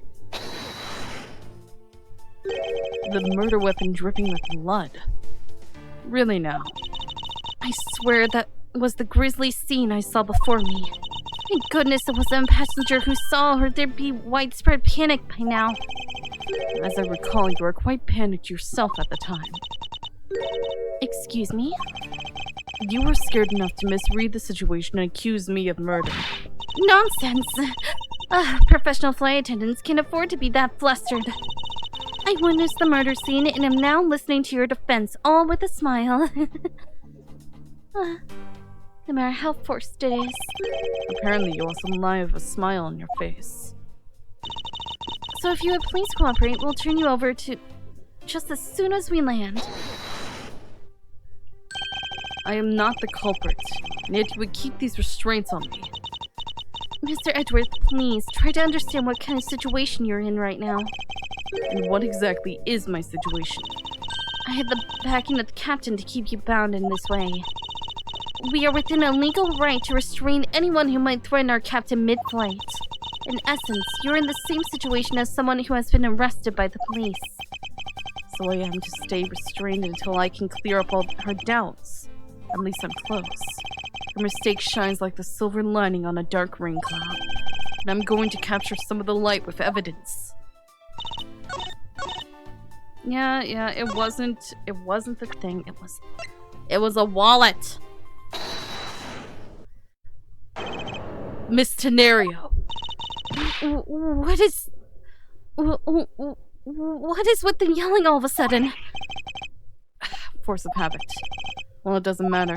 Miss Tenario, you say you saw the murder weapon dripping with blood, is that correct? Yes. All that blood.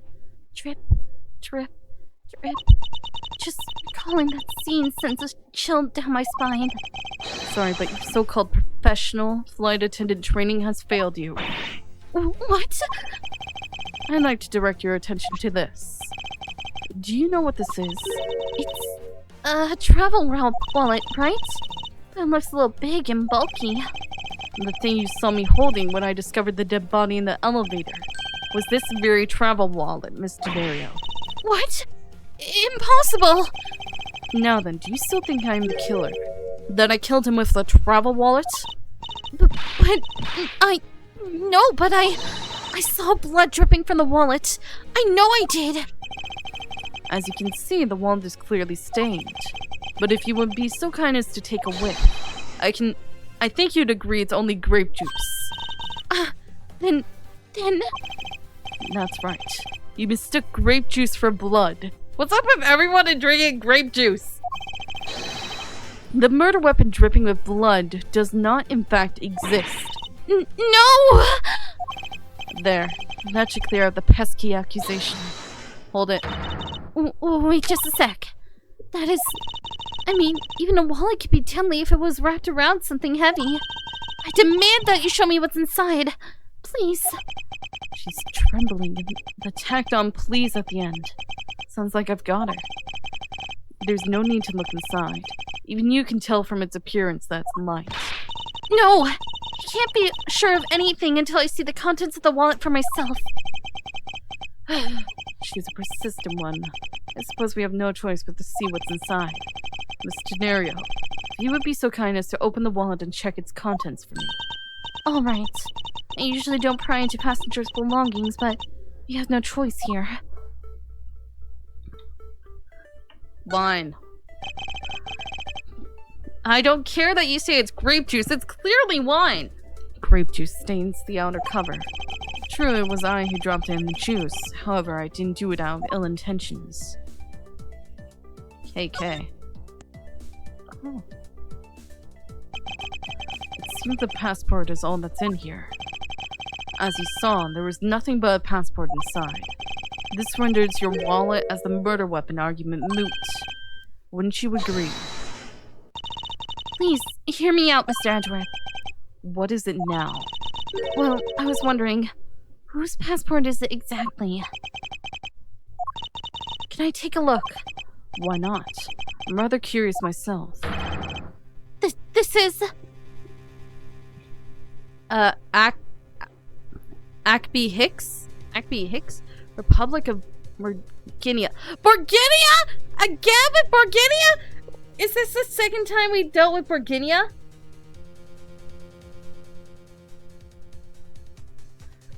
Oh. So everyone just likes drinking grape juice. Ackby Hicks.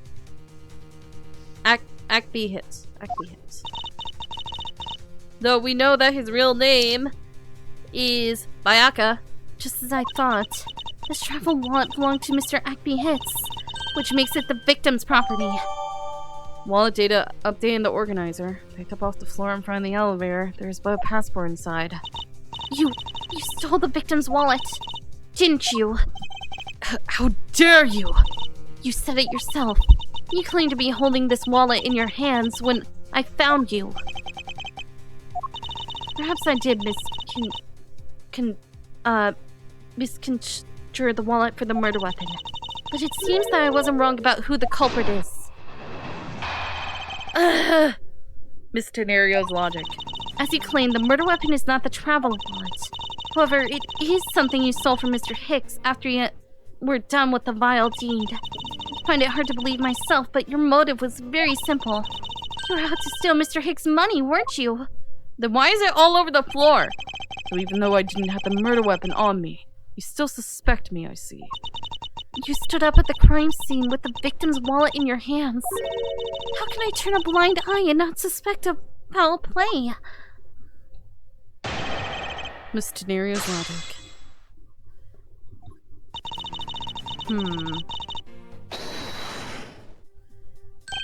Shouldn't that be proof enough for you that I did not murder the victim? Not at all. Oh, and why not? Because that wallet may not have been what I thought it was. However, it is something you stole from Mr. Hicks after you were done with the vile deed. You think I stole it? Yes. I'm very sorry to say it, but I wouldn't usually be so rude. But it must be said. I never thought I'd see the day, but here I am calling a passenger a thief. Maybe I should put on a serious face and say it more directly. I believe you removed the wallet from the victim's personage. It really doesn't matter how you phrase it. What I'd like to know is why you think I stole Mr. Hicks' wallet. I find it hard to believe myself, but your motive was very simple. I don't think I have any sort of motive to speak of. I've never met Mr. Hicks before, and our only connection is this one flight. But there is more than enough of a reason. How do you figure? You were sitting in first class, and I think the implication is quite clear. You were out to steal Mr. Hicks' money, weren't you? You think I was after his money? Where did you get that cockamamie idea come from? True, you were also a passenger in first class, but I thought something was off about you and those deeply etched lines on your forehead. They're not lines. They're perfectly normal and a part of my natural face. I don't think I've ever met someone with such terrible continuance on a flight before. And that's when it hit me. You had the face of someone with money trouble.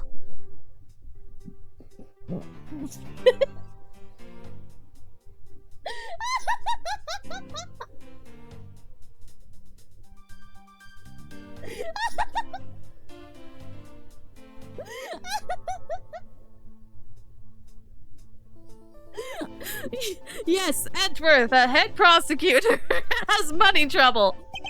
She really is making a fool of herself pursuing this line of logic. I should spare her and present the piece of evidence that contradicts her testimony. Then why is the money all over the floor? I wonder if I might get a word in, Miss Tenerio. What is it now? Miss Tenerio, I wonder if you noticed the contradiction within your own testimony. What are you talking about? It's simply impossible that the motive of this murder was monetary theft. One glance at the crime scene should have told you that. What about the scenes proves that the motive for the murder was not the money? The fact that all the money's on the floor. All the money's on the floor. If I may direct your attention to the things strewn all over the floor. That's right. The floor is covered in bills and coinage. By your rationale, these were the very things the killer was after. I think we can assume that the wallet fell during the victim's struggle with his killer. And I would think that the killer would have noticed something like money scattering everywhere. Furthermore, as you can see, there was no effort made by the killer to gather the money. But the wallet. Yes, the wallet. You also recalled the only thing in it was Mr. Hicks' passport. If you are really insisting that it was a crime based on greed, then you are claiming that it was all for an empty travel wallet. I... Forgive me! Please! Hey, what the heck? Are you saying the attendant's wrong? So the guy isn't the killer? Ha! Didn't believe it. Don't believe it, everyone. It's a trick! Will you all please be quiet? Who is this big-nosed person above me? Miss Tenerio. Yes? You lost your cool when you saw the dead body. Plus, the lounge was dark, and looking into the light from the elevator, it's easy to see how you mistook the wallet in my hand for the murder weapon. I make no offense that you thought that I was the killer. He's so mad while he's struggling in his restraints. Look at him!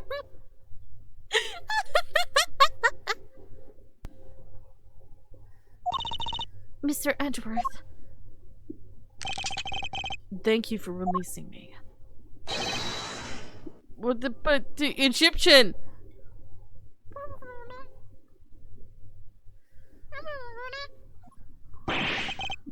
What is it now? Oh no, it's the Bulgarian language. Right. See, I knew it had something to do with Bulgarian. It's just the best I could do is talking in freaking Animal Crossing. Miss Teneria, if you could please translate, I'd be much obliged. It sounds like Bulgarian, but I don't understand any of it. There's another attendant on this flight who said that he is giving the runabout. I don't require an interpreter. I speak English just well. See? You, the attendant. Yes, sir. I want this person to be under the arrest until we arrive at the airport. Did you give up your seat for a vase? Is that your seat? He put a vase in his seat.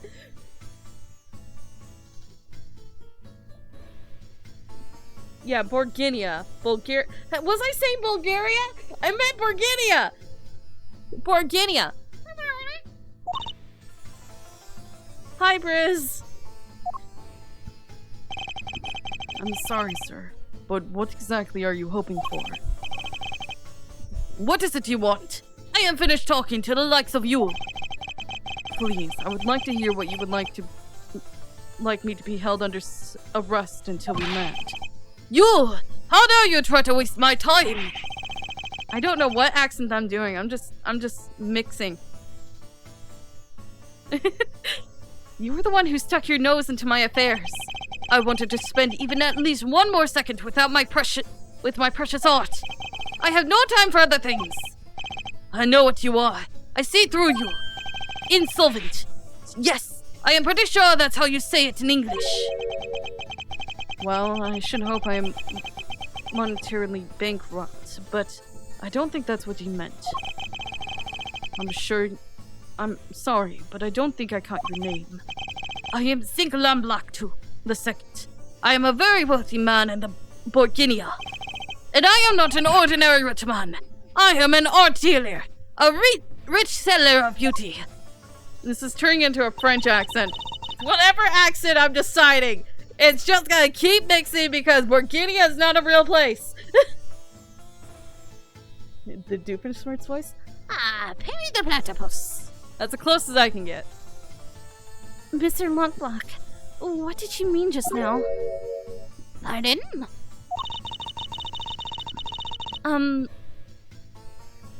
Yeah, exactly. I'm mixing all sorts of accents together, and it's impossible to keep track of which one. When you said that Mr. Edgeworth was giving me the runabout, I had to explain? Unbelievable.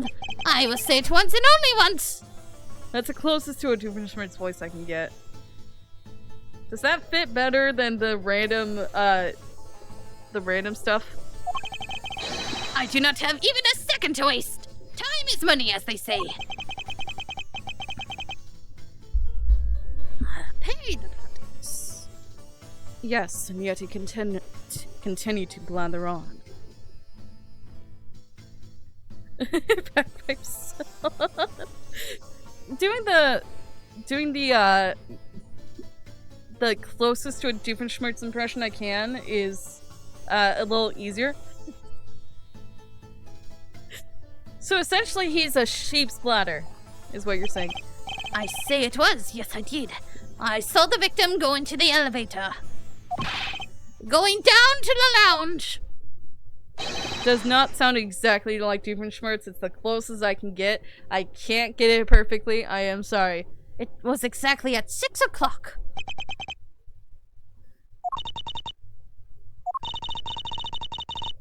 and what's the significance of that time? At 6, he says. Wait, you saw him at 6? What's the matter, Mr. Edgeworth? He understands, I see.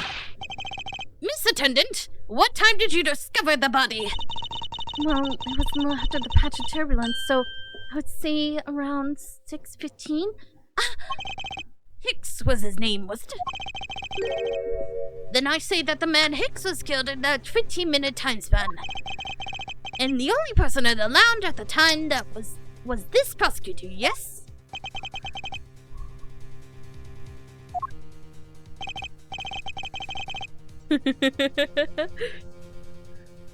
Yeah, I was in my seat the whole time. Me too. I was watching the movie and enjoying a fine glass of grape juice. And a few other bottles as well. I was eating. Still haven't finished, see? The other passengers have an alibi. What the frick was that? The other passengers have an alibi, so you have no problem with them, I suppose. No complaint, I see. Not a single word against this, right? This is turning into Yoda. This is turning into Yoda. I don't know. No way of discounting what you have put forth on this point, but it wasn't me. Oh, so you say. But do you have what you say, the evidence? Mr. Edgeworth, are you really the culprit after all? No, Mr. LeBlanc. Mr. LeBlanc, I suppose you are quite certain what you saw, enough to give testimony. Of course. I was looking at that man the whole time. He was playing with the annoying little, small machine the whole time. Machine? Yes, that's what you people call it in English, yes? I was making me crazy with the click, click, click. From the description, it sounds like some sort of small computer. Or clock. I believe that Mr. Lockblock is talking about a cell phone. I have to say, I did see him playing with it quite a bit myself. A simple cell phone. A laptop or organizer I can see, but that's kind of low budget. I hate that noisy little machine in his hands. Not a fragment of beauty. All it produces ugly sounds. Anyway, I know what I saw. Mr. Nerio. Yes? I was wondering if I might be granted permission to examine the crime scene. What? You want to examine the crime scene?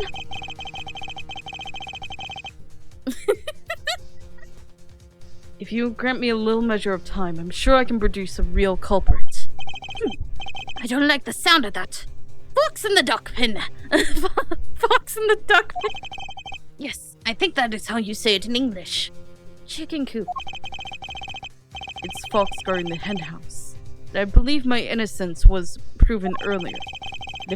And if I'm given the chance, I can clear up all the remaining doubts. Mr. Nerio, if you wait until we arrive, there is a good chance that some evidence will have been destroyed by then. I understand. Let me see what the captain has to say. Ha! This should not be approved. Please, Mr. LeBlanc.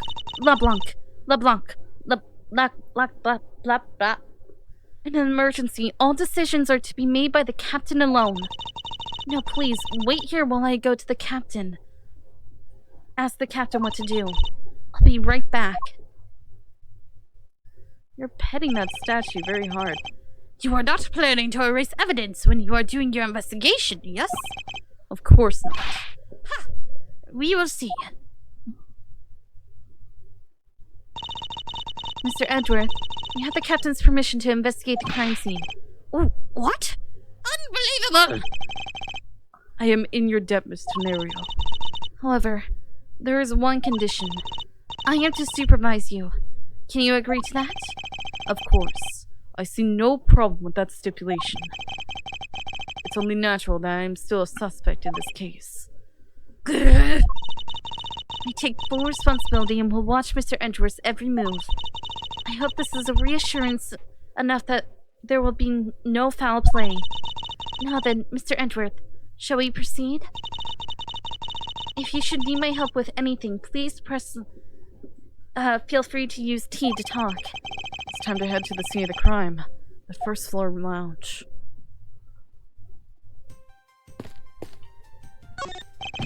Hurry up and investigate! Time should not be wasted!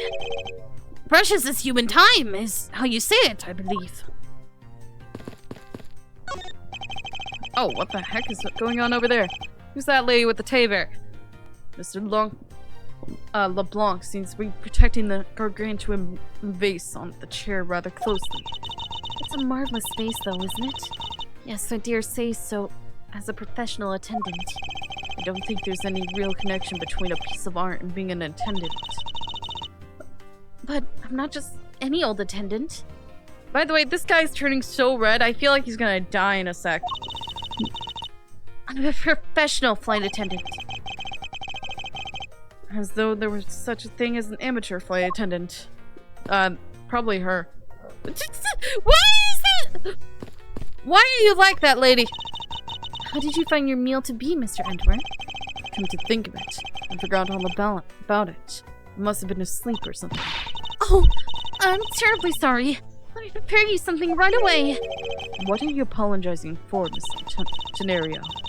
Failed to in my professional duties by letting a passenger go hungry. Please, help yourself. If you see anything to your fancy, feel free. I see crab and lobster. I haven't had crab in forever. And there's a melon. Why is there just a whole melon? I think I'll take my time later after I solve this case. Thanks. Hi. Who you? Excuse me, but may I have a word with you? You there!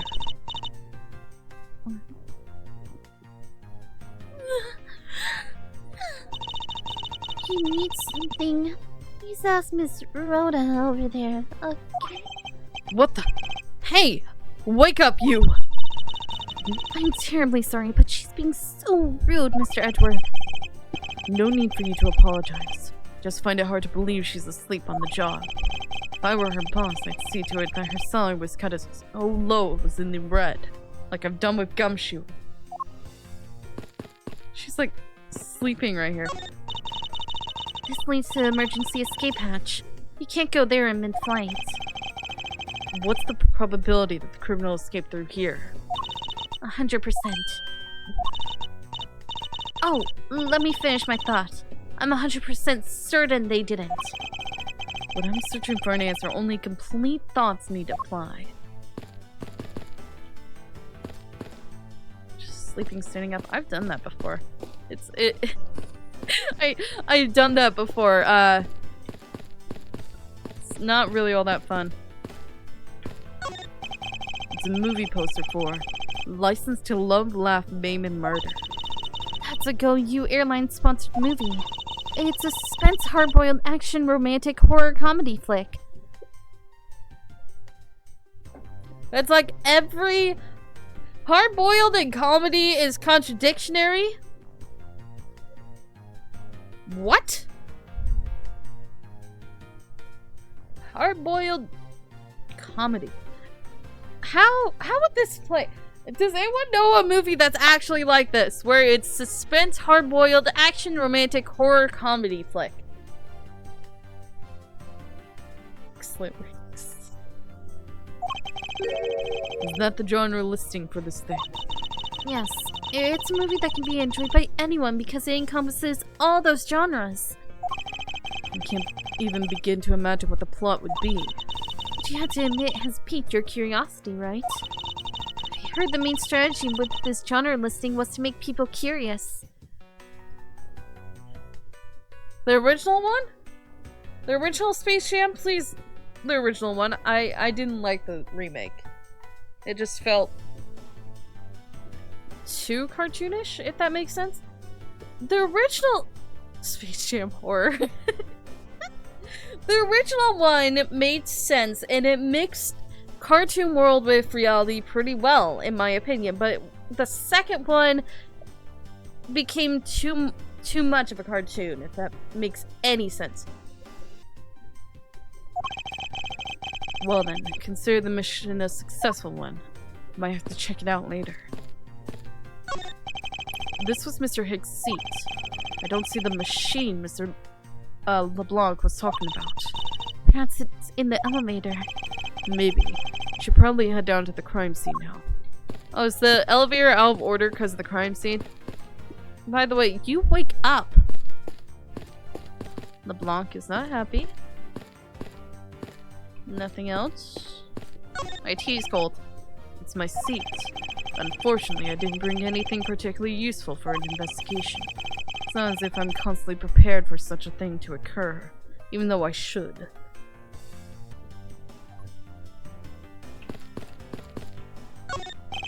Ah, that's right. I was in the middle of recreating a chess game. Just an observation, but aren't there too many red knights around that one blue pawn? Which one? Nonsense. It simply shows that the blue pawn is no match for the red knight's might. They also removed Pepe Le Pew? Really? Okay, I understand they're controversial, but that doesn't mean that you gotta completely erase their existence. They're still staple characters in the Looney Tune verse. Pepe Le Pew might be a creep, but at least that was part of his gimmick. And what was wrong with Speedy Gonzalez? Don't get near me, you criminal. He said, "Don't get me, you criminal." I am not the killer, and I intend to prove that starting now. But that's contrary to the facts. He says, but that's contrary to the facts. I can understand his English just fine, thank you very much. What's a lifesaver doing here? I brought it at the in-flight shop just beyond the lounge. If something should happen, having one will save your life. I think this guy should have been better off taking a plane to begin with. If I may have a word with you. This steak, so awesome. Anyway, away from Looney Tunes.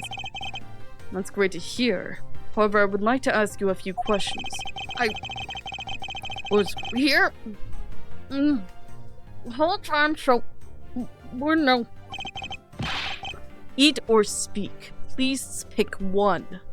Both is absolutely disgusting.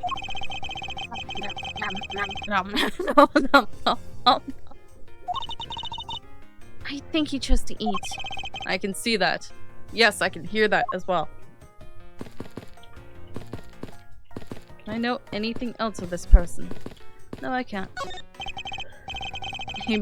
Hey, miss. How about another glass? Excuse me, but I was wondering if you know anything about the murder. How about it? How about a glass together? Sorry, but I must decline. I wasn't talking to you. I was talking to the cute attendant. I'm sorry, but I'm on the clock right now. I'm so- Oh, wait, no, that wasn't me. I'm sorry, but I'm on the clock right now. But if you need a refill, I'll be happy to bring you another glass at any time. You got it, Toots. That's no way to talk to a lady. Edgeworth is so respectful. Look at all these bottles lined up in a row. It's a miracle they made it through the turbulence without a scratch. Actually, we asked the drink vendor to clean up all the ones that did break earlier. Then you mean to tell me he put all these up there after the turbulence? You're simply thrilled to have someone so interested in the variety of drinks available. I don't think anyone should drink this much. There's such a thing as overhydration. And alcoholism. You can die from it, you know. Alcohol poisoning is a thing. Wait, I saw something right there. One very large parfait. Though I could easily finish it off all by myself. This parfait is a Go-You original. The Go-You parfait. The Go comes from the gorgeous, while the U part comes from the yogurt. When you combine the two parts, you get Go-You. Except there's no U in yogurt. Wait, I saw that. There was another thing I could look at. Wait. No. Okay, it wasn't. Nothing else to note over here? Nope. Okay, this guy's just pointing at me. Really mad. He's really mad. I'm even near him. I can run! I can run! I was wondering. I was testing. I can actually run! Look at her run behind me!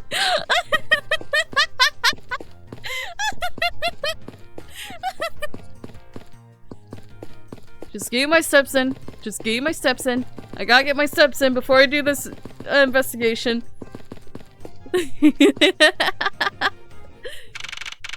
March 12th, 7:26 a.m. Flight G390, first floor lounge. I want to thank you for your help back there, Mr. Dario. It was nothing. You should thank the captain for granting your permission. And just so everything is perfectly clear, I still don't trust you. Your standing with me hasn't changed one iota. I see. I will bear that in mind. I received an order from the captain earlier. He wanted you to know that. We reserve the right to stop your investigation if we feel you are not making progress. And when we do, we ask that you please return to your seat at the time. So my time runs out at his and his crew's discretion, does it? I have to find a way to discredit Miss LeBlanc's testimony before time's up. I understand. By the way, is there any place you can think of where the killer might hide on board? I don't think so. After every first-class passenger was accounted for at his or her seat, we made a thorough search of the plane. As for business and economy class, no one can move between those two classes in first class without a staff key card. And we found no record of a key card being used at all. Which means I have a first-class killer on my hands. At least I know that much for sure. One other thing. No one else has been allowed near this crime scene since the murder was discovered earlier. First floor lounge. Now then, let's get started. But where should we start from? Let's start with Mr. LeBlanc's statement. The crime occurred between 6 and 6:15. During the interval, the only person allowed was myself, which would make me the prime suspect. However, since I did not kill Mr. Hicks, it means that the killer was around somewhere. If we were to believe what you say is true, then yes. The first order of business will be to gather information to win your trust. Why is this blocked off? Hey, why is there... The implant shop is just beyond these shutters, but we don't have permission to open them, so I'm afraid I must leave them closed. There must still be clues to be found here in this lounge. I must remain ever vigilant. A pity that the bronze statue knows not when good drink has been spilt at its feet. This is the statue of our founder, Mr. Hugo Hughes, who was a huge fan of grape juice. I'm sure he would be thrilled that he knew so much grape juice was here at his feet. Is that a hint of hero worship you would detect? Maybe. There's some spilled grape juice in front of the elevator. I assume it was spilled during the turbulence. Oh, we must clean that up or someone might get hurt. Aha! What is it, Mr. Edgeworth? I found some very important evidence. What's the important piece of evidence in the scene? I don't know. The footprints leading off into the gift shop? What is it? There's a little smudge, but I think we can both agree these are footprints. So you think... Yes, these belong to our killer. Oh, then maybe we should check the shoe sizes of everyone in first class. I don't think that'll be of any help to us. Unfortunately, the prints are too smudged, which will make it hard for us to get a definitive match. Oh, I see.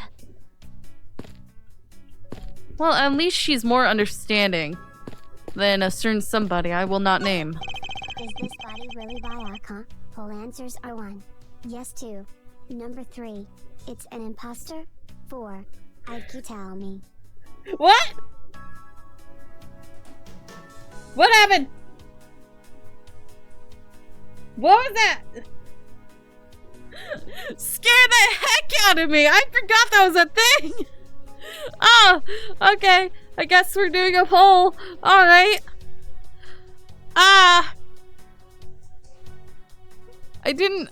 That scared the heck out of me. Just random voices talking while I'm in the middle of a murder investigation.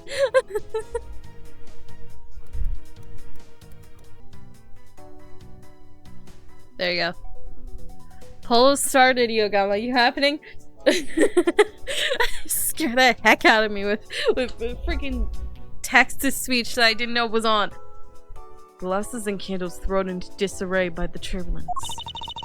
It's been a while since I've seen this big of a mess. It's terribly embarrassing, but I thought it was an earthquake for a second. And I frantically started searching for gas valves to shut off. I guess the shaking of the plane was bad enough to be mistaken for a real earthquake. Not that I would know, since I was unconscious for most of it. I think he fell unconscious when it started shaking due to traumatic effects.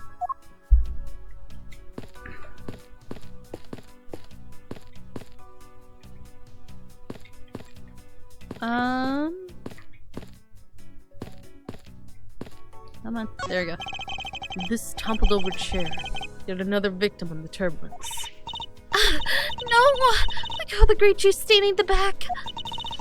It may not look it, but the chair was extremely valuable. It was? Yes!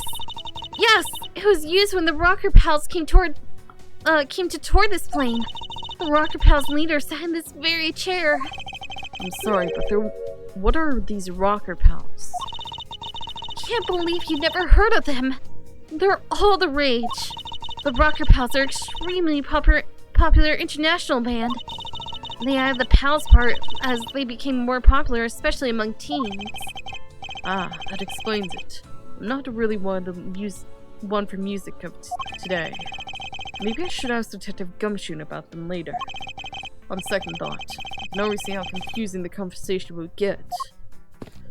Oh, I know the Rocker Pals, pal!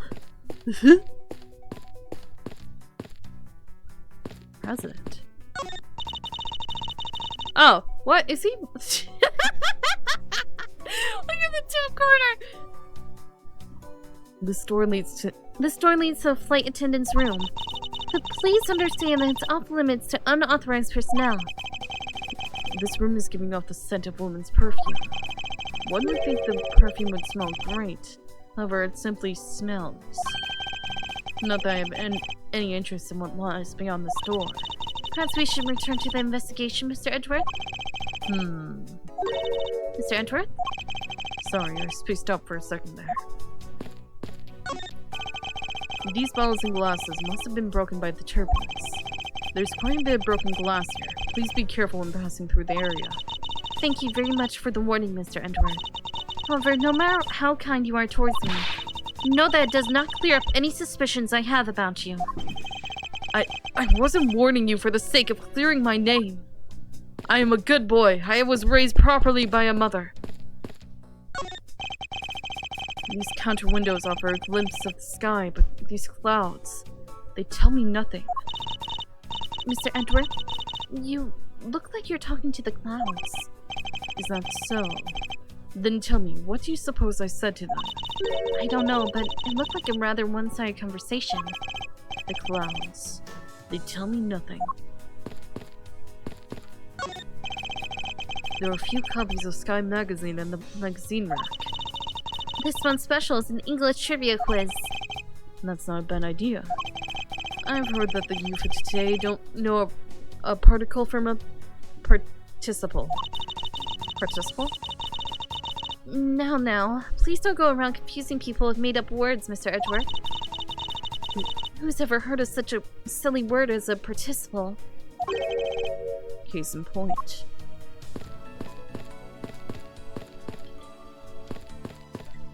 Can I look at the thing on the ground? No, I can't. What or who is this? This is a bronze statue of the founder of Go Airlines, Mr. Ugo Hughes. The one on the left is of when he was in his 40s, and the other is of him in his 80s. I see no difference. Did the man age at all over those 4 decades? Maybe I need to squint more. There is more shadows on the one on the right. That's all I can think. And they're facing other ways. Anyway. What floors does this elevator service? Only the 1st and 2nd, although I can also go down to the cargo hold.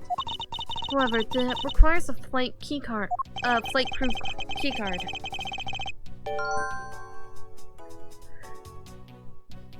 Yeah, he is into reggae. Would he be into a rock band at all? So the only floors accessible to the passengers are the 1st and 2nd, huh? I won't rest until I've inspected every suspicious-looking nook and cranny. What is this?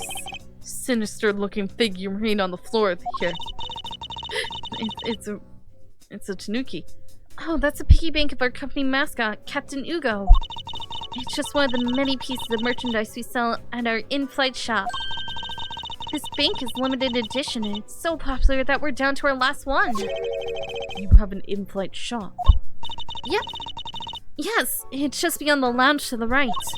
The shutter to the store is closed at the moment, but it was open the whole flight up until Mr. Higgs' body was discovered. There's blood on here. Could this have been the murder weapon? Let's see what I can piece together right now. Where was the killer?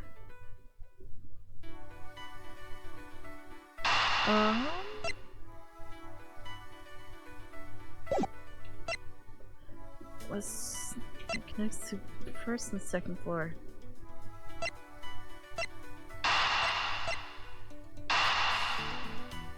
Should I try it?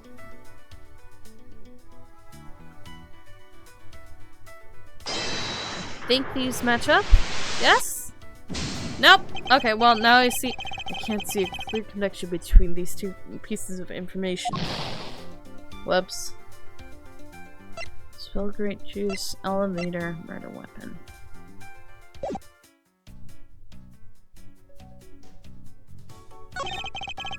Money is strewn all over the floor of the elevator. I would guess it was all in Mr. Hicks' wallet at some point.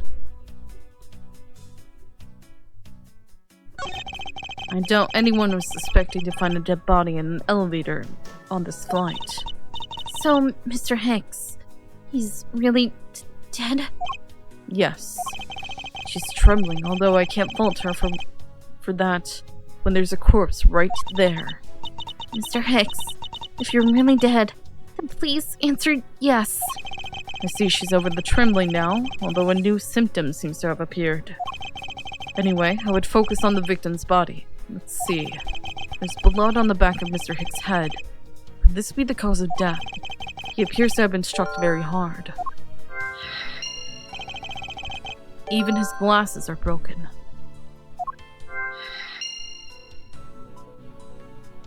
There's something in his pocket. There's something sticking out of his pocket. Hope he won't mind I take a look at what's inside. It's a picture. It's a thwomp! I know that's not a thwomp, but it honestly instantly made me think of a thwomp. Oh look! It looks like it was taken inside a building somewhere. He's got slightly more tired eyes. This is Bayaka if he was 40. That's essentially what this is. Photo of Mr. Hicks' data giant in my organizer.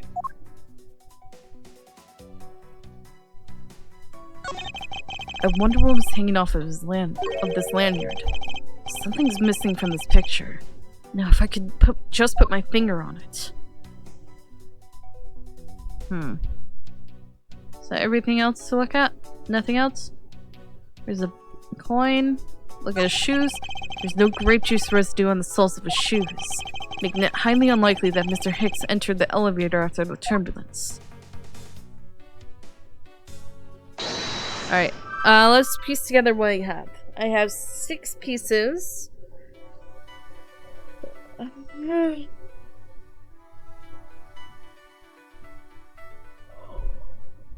Okay, murder weapon. What's that? Blunt force trauma. Has to connect. statue of blood on it is lying next to the body of the man who was beaten to death. Oh, Mr. Edgeworth, I think I figured something out. Yes? What is it? The way the blood is on this. Looks like it matches up with the wound on his head. Well, aren't we deserving of the Master of Obvious title? Well, what do you think, Mr. Edgeworth? Don't you think that's worth investigating? It would appear that this figurine is a murder weapon. Oh, I just knew it! I mean, I can't think of any other connection. Perhaps Master of Oblivious would be more befitting. Captain Ugo Piggybank, Data John, and my organizer. Elevator. Where was the killer? Spilled grape juice and broken glasses. Alright, so deduce.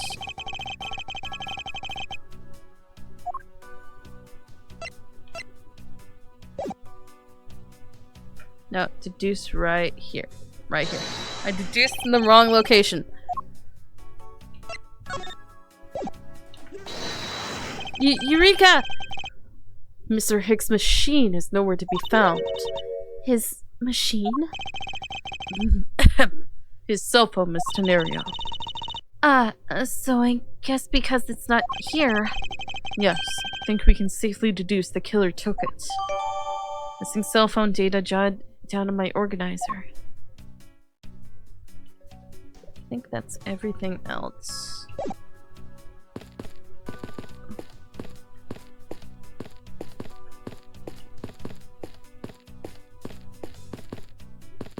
I guess the only other thing is to piece everything together. Where is the killer? It was found inside the elevator that connects to the first floor and the second floor. Murder.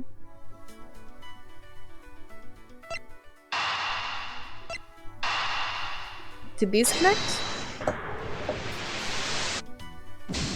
Nope.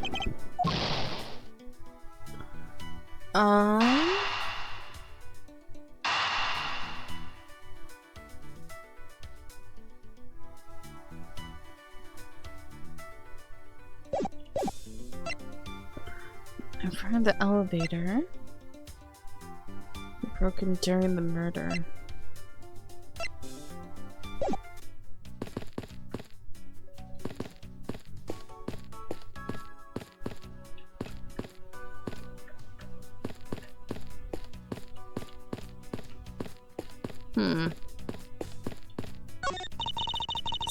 This grand piano is the pride of this plane. I can play the music of whatever CD we insert into its CD drive. That's not a piano. It's more like an overgrown music box. But its keys to press along with the music, so... as though there really is someone playing it. Some people have entirely too much money to waste on overly complex toys.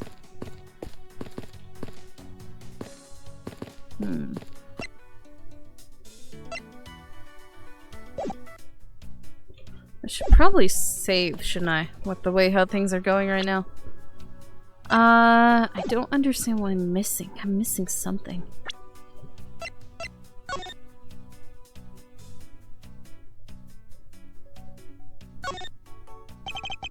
There was some blood on one of the corners. Could this piggy bank be the murder weapon? I suppose this is where you insert your coins. Let us say for a piggy bank, it's made rather well. So well, in fact, that I'm not sure there's a way to take your money out. It might be. Okay, nothing else?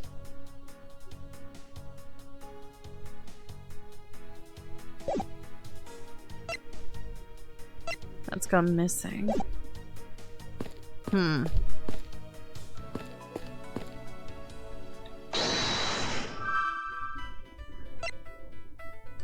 Was broken. Were they broken during this murder?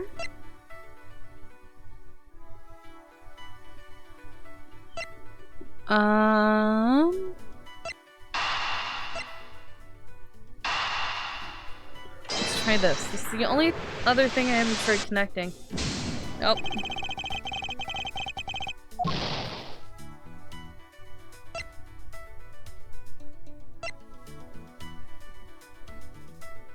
It has to, right?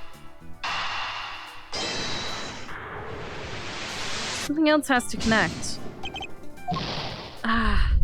Can't keep going like this. I'm gonna end up breaking things.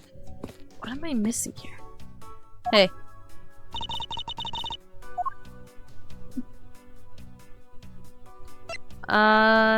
Notice anything? Did you notice anything? I was wondering whose footprints that... Yeah. So the killers, wouldn't you say? Even if they aren't, I'm sure that's a vital clue of solving this case. Oh, maybe there are other clues waiting to be found in other places. Come on now, Mr. Edgeworth, let's go find them together.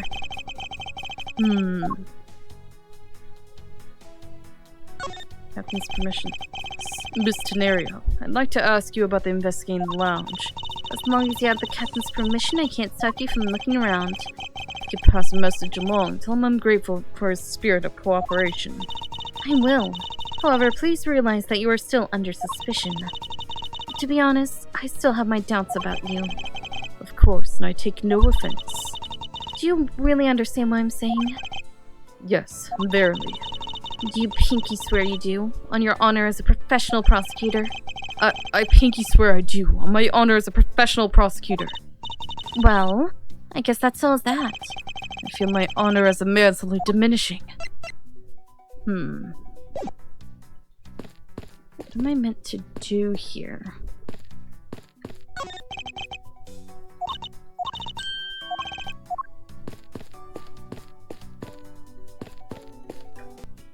Okay, and then try this again. Where was the killer in the elevator? I'm pretty sure it's gotta be something like this, right? Gosh dang it, this whole time. True, there wasn't anyone else in the lounge other than myself right before the turbulence. But the killer was in the elevator along with the victim, and that's a different story. Only I could prove there was a killer who rode the elevator with hooks. Spilled grape juice.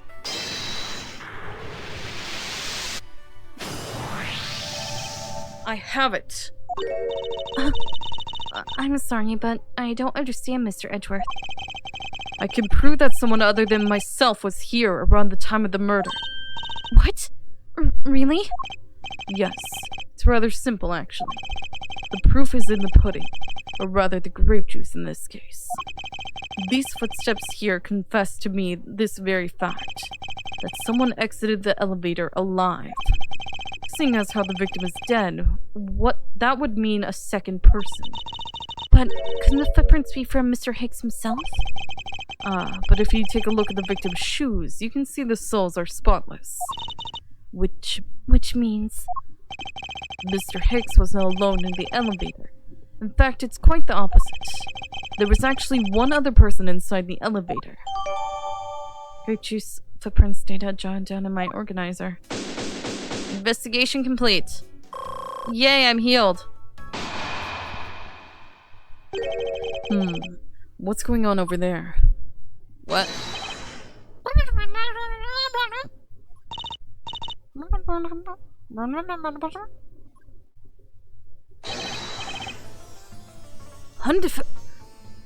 Unforgivable! This is unforgivable! I forgot the voice already. Unforgivable! This is unforgivable! You understand what I am saying? The movie is late! It is the same level as bad as if the plane arrived late! But the movie... What? I will not take to you anymore! You are just wasting my time! What is the matter, Mr. LeBlanc? If there is no emergency, please return to your seat, sir. Do not tell me what to do! I need not to sit down! Well, Mr. Prosecutor, did you prove you are innocent yet? If you would mind, I will prove my innocence to you right now. What? Nonsense! Are you saying my eyewitness testimony is mistaken? Not mistaken, merely that there is room for doubt. What? I'd be honored if you could please tell me what you saw in detail once more. Fine. Suit yourself.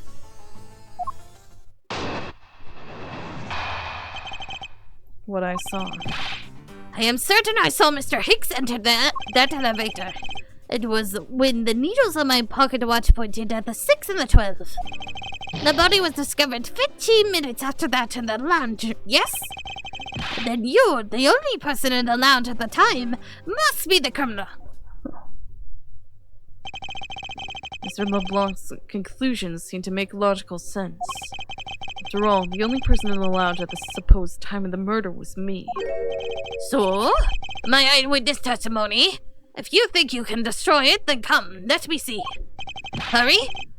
Do I look like a man who is having the time to wait for you? Why is he so irritated? I'm the one accused of murder here. He's making me think... What's his name? Ralph from Ed, Edd and Eddy. I'm thinking of Ralph from Ed, Edd and Eddy. I don't know why. Anyway, I must find a way to discredit Mr. LeBlanc's account somehow, and fast. What I saw. I am certain I saw Mr. Hicks enter the elevator. Mr. LeBlanc, were you able to get a good look at the inside of the elevator at that time? Of course! I saw what was inside. And you are sure the victim was in the elevator alone? Yes! The only person inside was Mr. Hicks' man. This last outburst is a bit too important to let go. The only person inside was that Mr. Hicks man. Was he really alone? Of course. I will bet even 1 cent. Cheap ante. For a cheap testimony. But if that's how you want to play it, I'll happily take your 1 cent. I will take your penny. It was when the needles on my pocket watch pointed at the 6 and the 12. I assume the pocket watch in this case is the one you keep checking, is that correct? Oh, you noticed? It is very expensive antique. I will have you know. The feeling is wonderful when I fully wind it up by hand. It does look very well designed and quite classy. I will have to charge you if you want to touch it. That's quite alright. Let's continue with your testimony. What a cheap man you are. You, now return to the time you wasted back to me. Dude, you literally talked about waging 1 cent. And then you're talking about me being cheap. And if we must. I saw Mr. Hicks leave the elevator at 6 o'clock. The body was discovered 15 minutes after that in the lounge, yes? It's true that I found the victim's body at 6:15. And that's when I found the 2 of them as well. You see? It all matches my testimony. Then you, the only person in the lounge at the time, must be the criminal. That is the most mistaken way of thinking I've ever heard of. No. Your silly opinion is what is mistaken. Please, calm down, the both of you. In a sense, you are both mistaken. Well, if that isn't the pot calling the kettle black, then I don't know what is. I spy a little hole in his words. As you wish, Mr. LeBlanc. I will now show you proof of my innocence.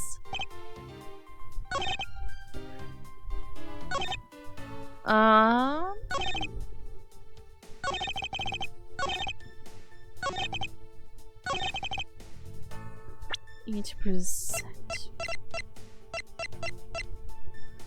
Looks like the footprints in something being dragged.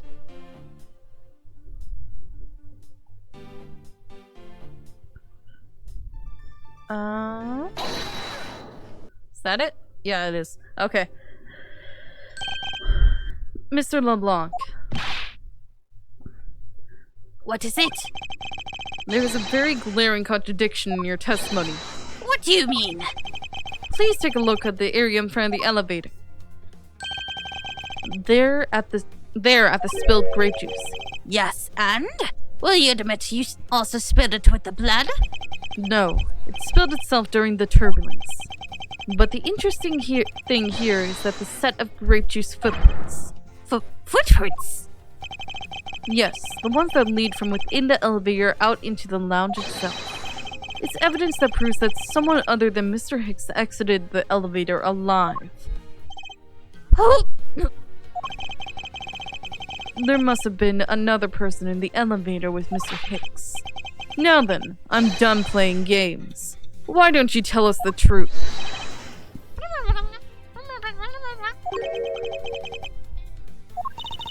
Can you please translate for us? No way. That's totally impossible. I guess it's what he said. No way!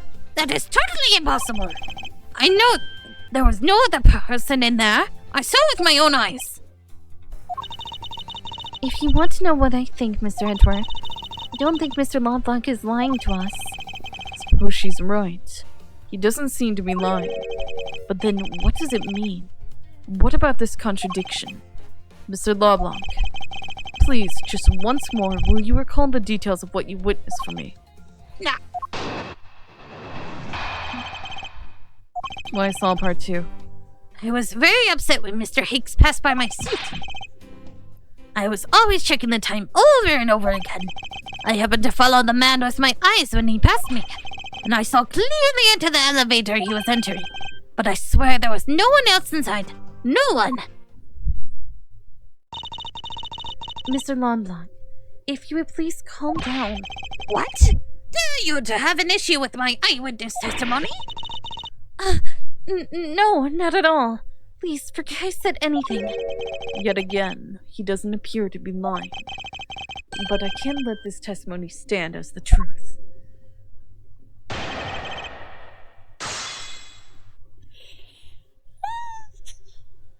Okay, keep going. It is very upset that... Why are you upset? So are you still upset now? I am always upset. The only time I am not is when I have a piece of art in my hands. It's surprisingly easy to believe that about him. And it's not... It was even more upset when Mr. Hicks walked by me. I was always checking the time over and over again. Why were you so attentive to the time? Because something unforgivable was happening. Come to think of it, you were yelling about something unforgivable earlier. I was giving a complaint to the attendant about the movie starting time. Return back to my time in money. You understand the point. Movie? If you're talking about the in-flight one that's mentioned in the magazine.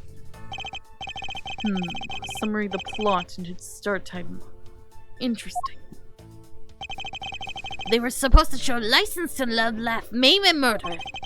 I cannot see that movie in my country. You can only see it on international flights. I look forward greatly to that movie. I check my pocket watch whenever possible so I would not miss it. I even set my pocket watch to the destination time when I came aboard. So my watch is not wrong. It matched the schedule. But the movie was still late. Very, very late. Your pocket watch. I'd like to ask you a little more about it, if that's alright.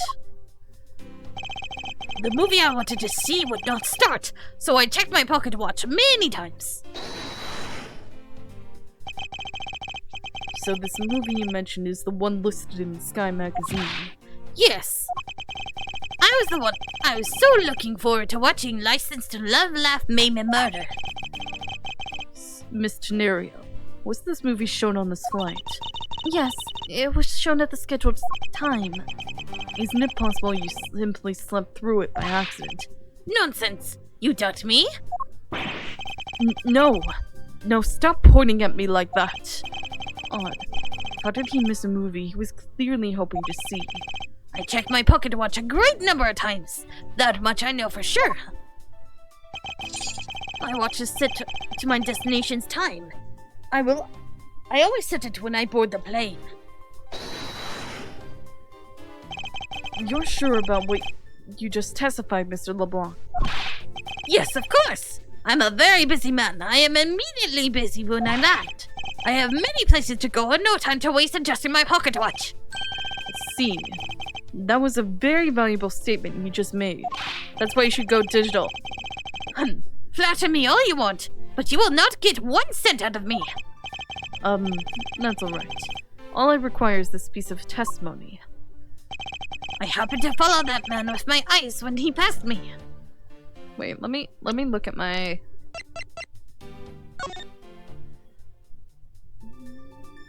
He only showed the movie once, between 6 and 8.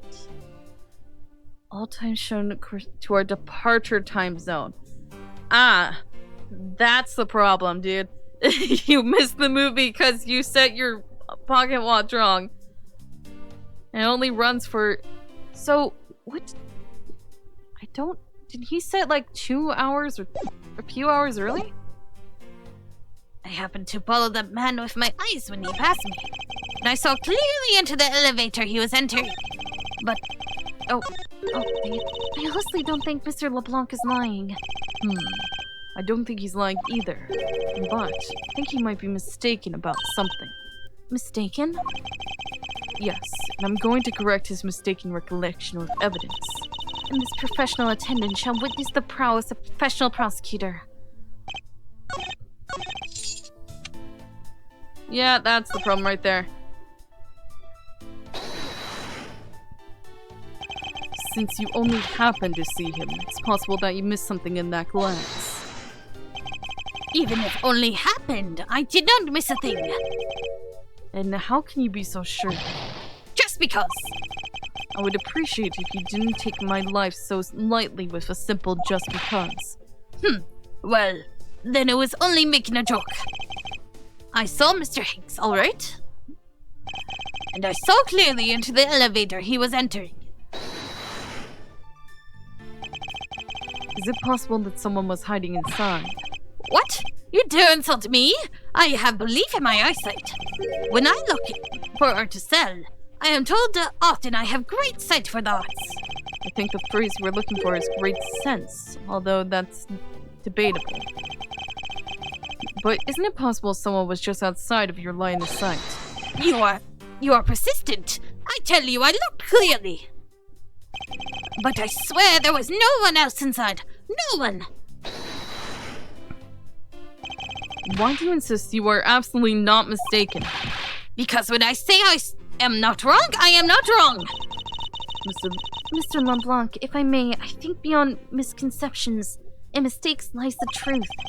Funny, that suspiciously mirrors something I told her only a little while ago. Ah. Yep. I've been through all this dialogue, I just skipped things by accident. Okay, so you're an idiot.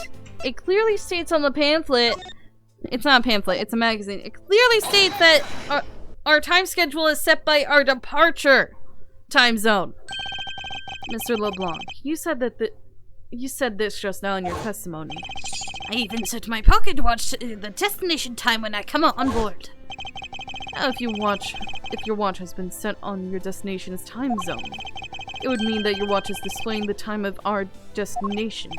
Yes, and the correct time is worth its 6 cents. I would like you to take a look at this. If you believe the Sky magazine, clocks on this flight run in accordance with the time of our departure time zone. Of course, the movie schedule was also created with that in mind. Miss Tenario, for confirmation's sake, what time zone is the flight aligned to right now? Well, we made a short stop at a transfer point. That's right. It was in the small Asian country, the Republic of, Xingfa. But we didn't readjust our onboard clocks at that time. So, right now, we are still running on Bulgarian time. What? The time difference between, Bulgaria and our destination is 9 hours. So he believes it's 6 now. Wait. How much did he miss the movie? By how much did he miss it? Okay, so 9 hours. He believes it's 6. I'm guessing at 9 hours ahead. 3, 4, 5, 6, 7, 8, 9. It's actually 3 o'clock. If we go backwards, it's 9 o'clock. But it is currently 3 o'clock. and he completely missed his movie. In that case, it's only natural that your watch would be out of sync with the schedule. What? What was that screen? Further, with your analog watch set to your destination's time, it would appear to be running 3 hours fast when compared to the flight's onboard clocks. It also changes everything about your testimony. And you can bet 1 million cents on that. 1 million cents. In light of the information, it means you saw Mr. Hicks 3 hours prior at 3 a.m. I'm not sure which one. My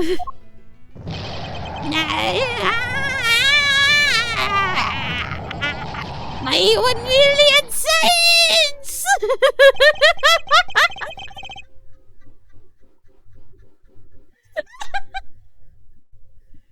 This should clear up all the remaining accusations. Oh, by the way, I can look at the poll results now, can't I? So this basically winds the time frame from the time of death, right? Yes, because Mr. LeBlanc saw the victim enter the elevator at 3 a.m. It means that the time of death could be anywhere between 3 to 6:15 a.m. The question now is, where was Mr. Hicks during that span of time, and what was he doing? Got something to say. And you are? Yeah, I'm Cammy Melly. Cammy Melly. I'm a flight attendant. And what is it that you wish to say? Well, I think your story's a little different from how I remember it. Oh, what do you mean, Cammy? I saw Mr. Hicks sitting in his seat at 5 a.m., you know. What? How can you be so sure of the time? Oh, that's right.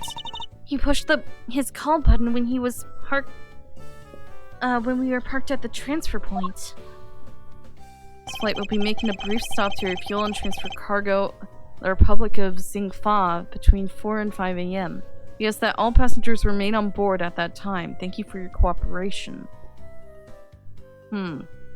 Superb class juice to 10 of our lucky readers.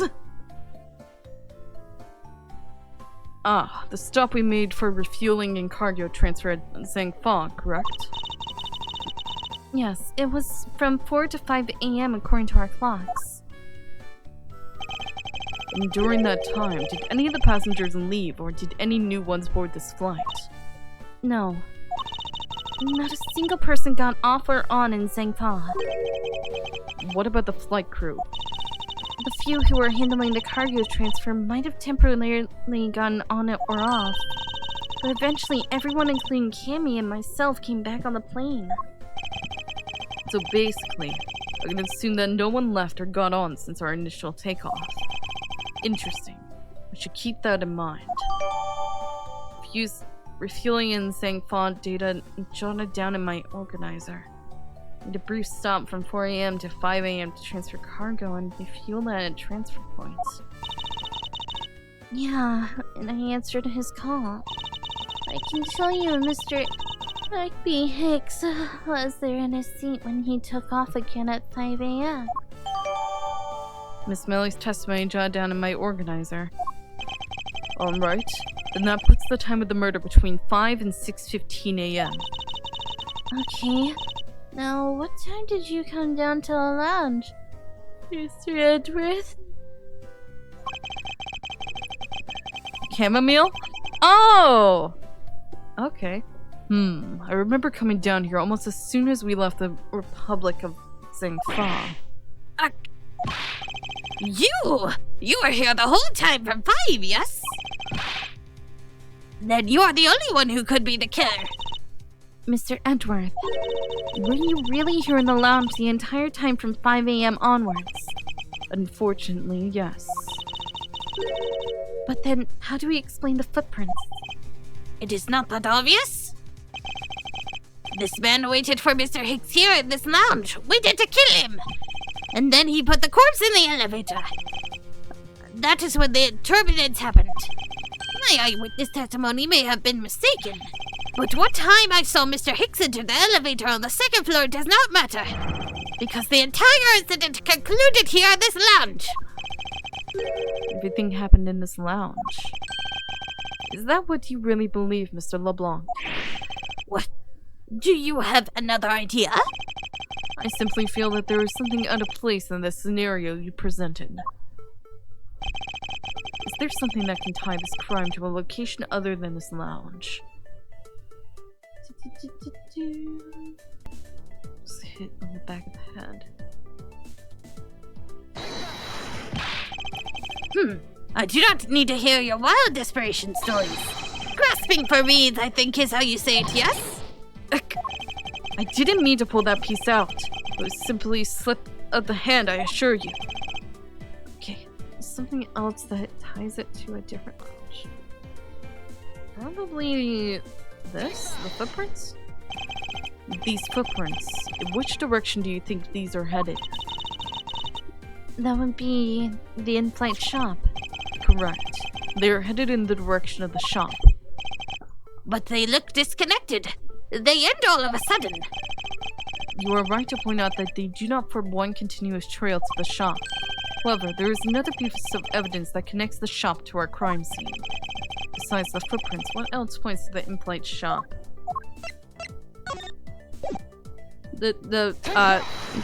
Tanuki. The murder weapon. This little piggy bank is sold at the in-flight shop. It is sold there and only there and is not displayed here in this lounge. How then did it find its way here? Don't you think that's a tiny bit suspicious? Such a trivial point. It only means you prepared it, taken it from the shop first before coming here. It only proves you are innocent. Doesn't prove you are innocent at all. Is there no way to win with this man? Hold it. Who's holding? If I may. What is it? You see, well, let's just, as Mr. Edgeworth says. Oh? And why do you know this so well? Well, it's just that the piggy bank was there in the shop. I saw it with my own eyes. And when was this? It was maybe around 5:40 a.m. Isn't that just before we hit that patch of turbulence? That's right. You were in the shop just before the turbulence? Yes, I was. Come to think of it. Miss Tenerio, when I found the body, I believe you came out of that door. Yes, I did. And what is beyond that door? That's the flight attendant's room. Then you were on the first floor? Yes. I had to do something at the shop and in the flight attendant's room. So I went to the shop first and then to the flight attendant's room. Are you saying you passed by me at some point? Yes. You seemed really into the issue of Sky magazine you were reading at the time. I don't suppose you noticed me walking by. I vaguely recall someone walking by, but I didn't take notice of who it was. Anyway, the piggy bank was definitely there at the shop when I went there. Why did you go to the shop in the first place? I went there for a work-related matter. Work, you say? Yes, the upkeep of the shop is also one of my responsibilities. Why did you not say anything about this until now? Is what I want to know. In any case, I believe it's clear that the shop needs to be investigated as well. Shall we head over there then? Hold it. Who's holding? What is it now? Aren't you forgetting something, Miss Rhoda? Don't you mean the captain's permission to check the shop? No, I haven't forgotten. But I have already asked him for permission to search the entire plane. So I think we're alright. Huh? That's weird. What is? Well, I just talked to the captain, see? And he said he didn't give you permission to do anything like that at all. Huh? What is the meaning of this, Miss Tenerio? It means she's lying. Go on, admit that you are. You said you had permission to search all over, but you don't. And yet, here you are. You, flight attendant! Oh, what are you trying to do? Pull the sheep over us? The captain's calling for you, Miss Rhoda. Oh, but don't worry. I already got permission to search the shop from the captain. See, like you, I do things the right way. Miss Tenario, why would you do such a thing? Please, excuse me. Looks like I get to be in charge now. Please go back to your seat, Mr. Lovelock. Now then, Mr. Edgeworth, if you would follow me, I'll be your guide from now on. There's something off about Miss Tenario that it piqued my interest. But right now, investigating the in-flight shop is my top priority. You're just standing there, lady. Oh, I am really mad. You had better hurry and bring to me some evidence. If you could wait just a little longer while we look into the shop. Don't number the birds before they are born. Don't number the... What? I have no idea what he's trying to say. Don't catch your chickens before they hatch? Don't catch your chickens before they hatch, perhaps. All I ask is your patience and cooperation. Aren't we going? Miss Melly, about investigating the in-flight shop. You're the one... You're of no use to me asleep. Wake up. Huh? What's up? I need you to come with me so I can search the shop. Without me. I'll catch up with you later. How has this woman not been fired yet? A piano. It's been a while since I played one of these. It might not be a bad idea to brush up a bit after all this time. Of course, that's contingent of the outcome of this case. It's time to get to investigating. This toppled over chair. Yet another victim of the turbulence. There's something written on the back. In honor of Rockard Powell's Day. I have the distinct impression that this chair has nothing to do with this case.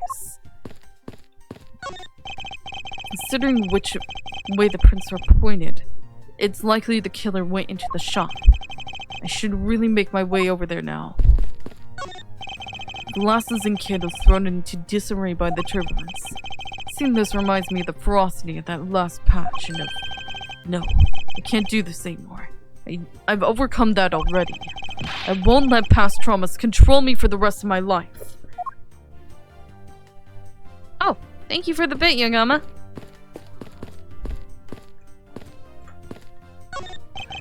There's something written on the pedestal. Here lies Hugo Hughes. I don't think that's what they meant to write. These counter windows offer a glimpse of the sky, but the clouds, they tell me nothing. Now's not the time for me to stand here making up soliloquies. We should be hurrying to the shop and investigating. There are a few copies of Sky magazine in the magazine rack. The special of the month is an English trivia quiz. Of course, I have never uttered a single grammatically incorrect sentence in my life. What is it? Why are you looking at me for? Hurry and go do your investigating. I do not believe that this is making haste slowly, saying you have in English. What? These bottles and glasses must have broken during the turbulence. There's quite a bit of broken glass here. Please be careful when passing through this area. Huh? Did you say something? I said that there is glass here and to be careful. But why? Obviously, common sense does not register, even as a blip on this girl's radar. Mr. Edgeworth, that's the attendance room. Ah, please excuse me. It was a simple mistake. You made a mistake, didn't you? Why don't you just come out and say it? That's exactly what I just said. I've made a small mistake. Don't nod off while I'm talking. Weren't we going to the in-flight shop? Of course. I still fully intend to. Okay, well, the shop is over there. Don't forget now. I'm not forgetting, I'm exploring. I'm making sure that there's nothing I've missed. A pity that the bronze statue knows not what a good drink has been spilled at its feet. Odd. Compared to the one on the left, this statue appears to be slouching a little. It must be the altitude. Yes, that's it. That's the only reason why the statue is slouching. Oh, it's broken. What? Why? March 12th, 8:32 a.m. Flight G390, first floor, in-flight shop. So this is the in-flight shop. It's quite a mess in here. You think? I still have to clean things up then. Hold on! You can't clean up a potential crime scene. Oh my goodness. I hate cleaning so much. You mustn't rush things here. Must remain cool and calm and collected. Because this piggy bank was left at the crime scene. There is a very good chance that the killer had paid this place a visit. In-flight shop. Begin investigation. Can I look up the window? Plants? Beautiful flowers and beautiful arrangement. I feel cleansed just by looking at them. Well, you're kind of stepping on a few of them. You know, Mr. Edgeworth? Oh, excuse me. I don't know much about this shop. You can still ask me about whatever. I'm gonna look around before I talk to her.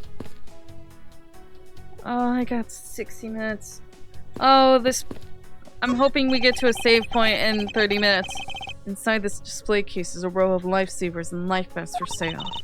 You saw a lot of those when there's like bags there or something. And some people buy them even when nothing's going on. How about it, Mr. Edgeworth?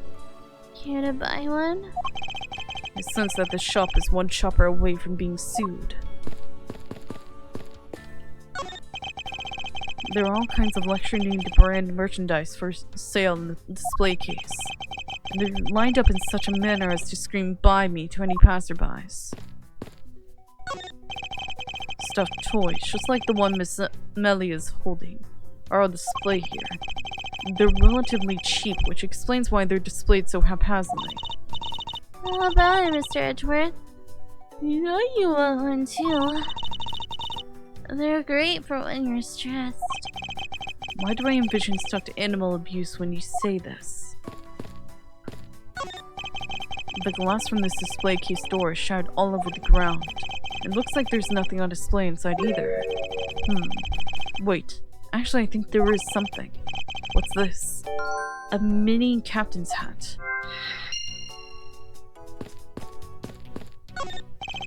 There's a wide selection of souvenirs for sale in these display cases.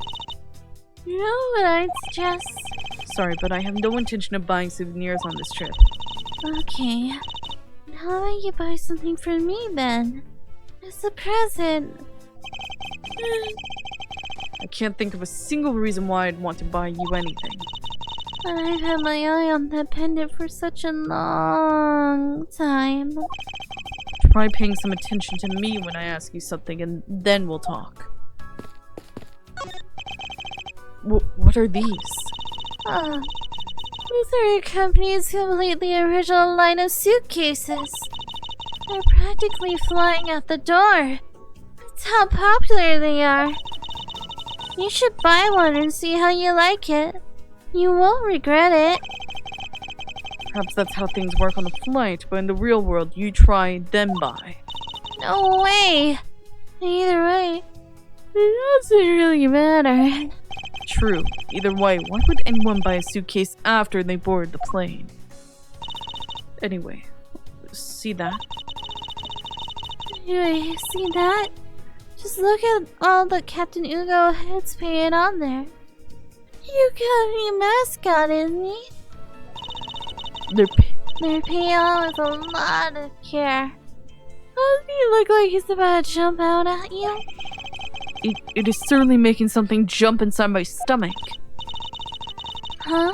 Oh, I guess there's no fooling your refined taste. You look like you really wanted to get one.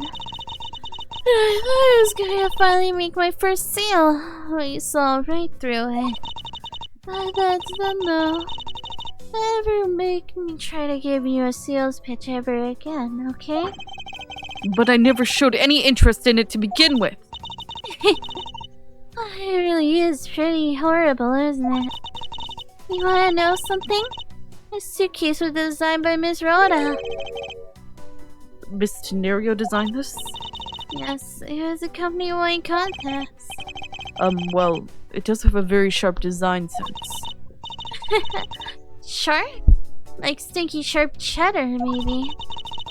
I really had no idea why the bigwoods decided to go with it. It's so blah. Miss Tenerio designed this, did she? It's definitely not what I would have expected. Ha! You okay? I'm fine. Please watch yourself, Miss Melly. Letting a suitcase freely roll around has got to be a safety violation. Here. I'll put it back. The wedges are missing from this one. The other one's fine. Weird. Okay, anything else to note at this location? No? Nothing? Not the flowers, not her. Okay, so we can talk to her.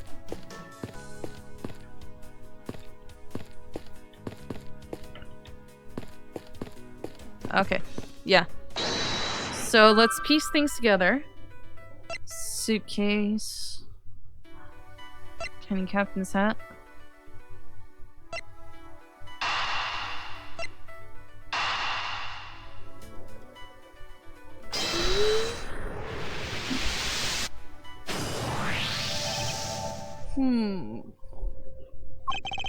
That probably used to be the piggy bank's head. Let's give it a go and see. I believe this piggy bank was forcibly removed from this display case. Does this mean the killer broke the glass to get at it? Captain Ugo, piggy bank update my organizer. Really? Don't tell me you don't know what things go where in the shop. I don't. Miss Rhoda's in charge of this place. So, come on. How should I know anything? I suppose that further inspection in this display case is needed. Suitcase and broken glasses. Something must... I won't rest until I've inspected every single suspicious looking nook and cranny. That's weird looking. Go You Airline related books line the shelf.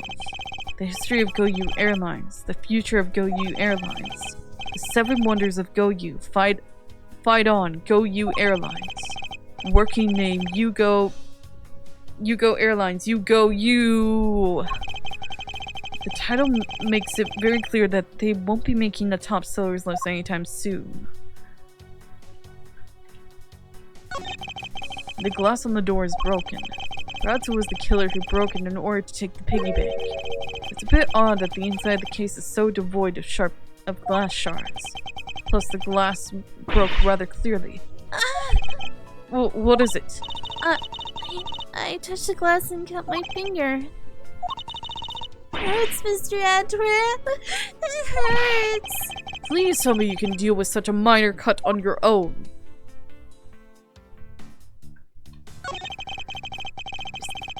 Is this the same man as the one portrayed by the statue around the elevator? Yeah. That's the paperweight of the founder of Go You Airlines, Mr. Ugo Hughes. On the bottom shelf we have the cute one. The middle shelf is the realistic one. And the one on the top shelf, that's the floral version. Floral? Are you sure about that? Let me guess. You just said the first thing that came to your mind, right? Looks like I hit the bullseye.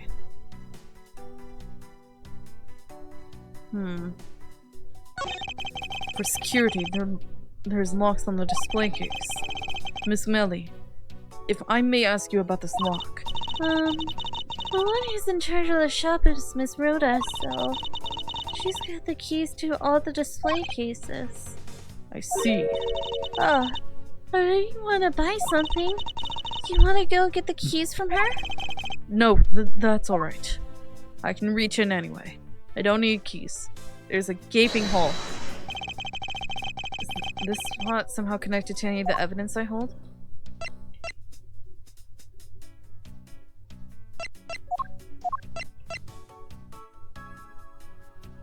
The hat on its head was found inside a display case in the in-flight shop. I wonder if that fact has any bearing on this case.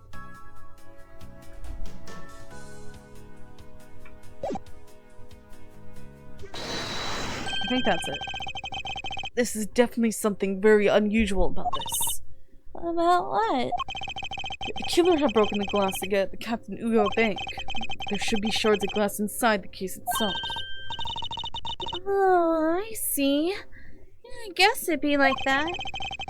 However, there's not a single piece of glass inside the display case. Nope. No, there isn't. Which means that the glass was broken from the inside out. The piggy bank must have fallen over from the turbulence and right through the glass.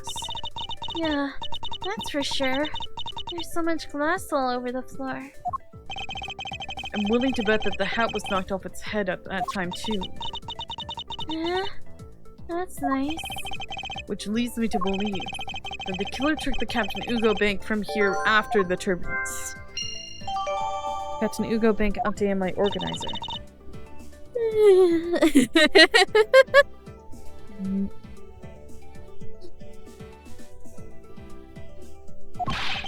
Take your power naps on your own time, Miss Melly. Listen when I'm talking. What?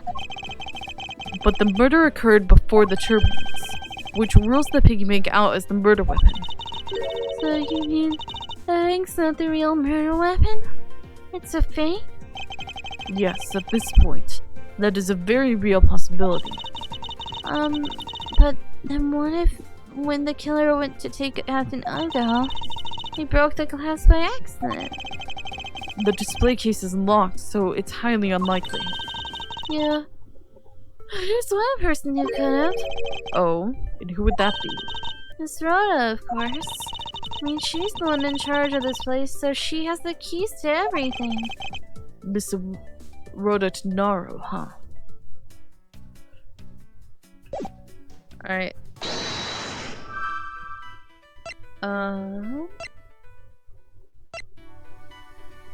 So much during the food mess of the shop. The suitcase running around during turbulence? It's not a good idea. Yes, there's definitely something wrong here. What? What's the sudden yelling? Tell me, Miss Melly, don't you think there's something strange about these suitcases? Oh, well, you totally ooze strange, like the color and such. That's not what I'm talking about. Now pay attention.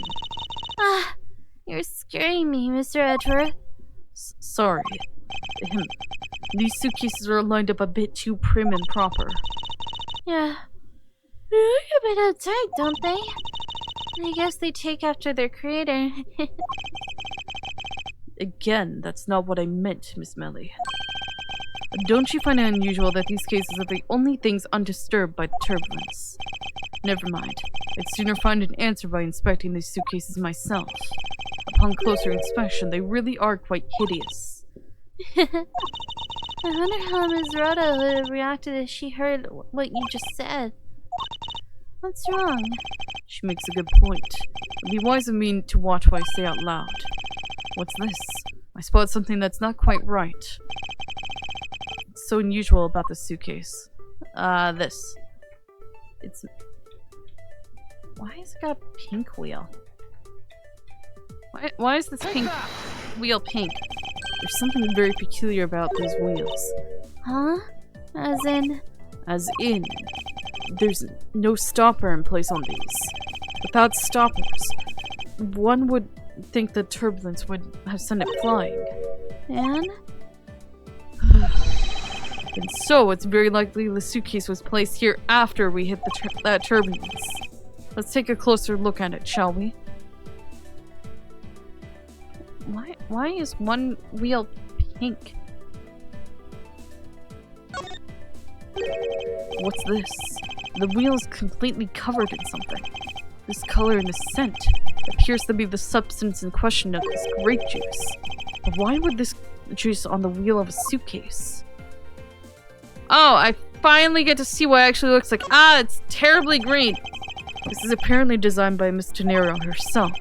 The design has a certain je ne sais quoi about it. Yes, perhaps that's the best way to put it. I don't even know what I said, so maybe. $1,200 for this ugly thing? What the heck? $1,200!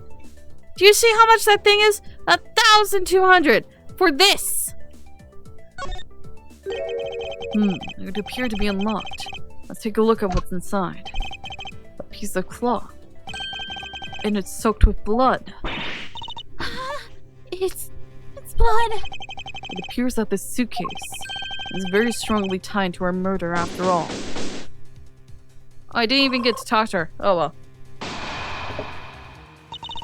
So, explain this to me. What does this suitcase have to do with the murder?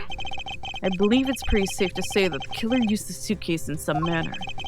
Such as to move something, perhaps. Huh? Weren't you just talking about the cloth then? That alone is too small. A larger item would be needed to move what I'm thinking of. The thing I believe the killer used the suitcase to transport is the body. I'd explain a few things. Something that would fit inside a suitcase that is also covered in blood.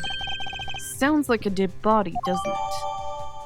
Go use suitcase data jotted down in my organizer. Bloody cloth data jotted down in my organizer. But... In light of this, I'd say that Mr. Hicks was moved into the elevator from someplace else, which means that the murder was committed in an entirely different location. So you're saying that after moving the body into the elevator, the killer brought the suitcase in here and just left it? Exactly. What is it? Nothing. It's that... I was thinking about what Miss Rhoda said about coming here for something. Excuse me, Mr. Edgeworth. I wanted to give you a bit more time, but I'm afraid I wasn't able to convince the captain. I'm very sorry, Mr. Edgeworth, but the captain feels that he has allowed you ample time. He says that he'd appreciate if you come wrap it up here and return to your seat. Understand his sentiments. However, if I'm not allowed to complete my investigations, the crime scene may become contaminated by the time we land. If I must stop, then I insist I be allowed to oversee the preservation of the two sites, under your supervision, of course. If that's the only condition, then I believe we can accommodate your wishes. I'm here to assist in any way I can, Mr. Edgeworth. Sounds like fun. You can camp and watch over everything together. I found proof that the real crime scene was not in the lounge. And I have enough evidence to prove myself to be innocent of any wrongdoings. And yet, regarding what Miss Melly reminded me about Miss Tenero, I can't allow my investigation to end here. The truth must come to light. To be continued. Ah, okay, that's a good stopping point. Yes, we're saving. So I did miss a little bit of dialogue because I thought it wouldn't force me through the story until I talked to Mealy, but I was wrong. Oh, I didn't mean to press that. Oh no, let me out. Let me out. Back to title. Okay, we're going. We're leaving. Ah, a new item unlocked in the gallery. What? Wait, I'm figuring out what this means. Okay. Okay, then we're not looking. Alright, but that's gonna be it for today. Hope you guys had fun. Why'd you hydrate me literally last second? I'm about to close the game and everything.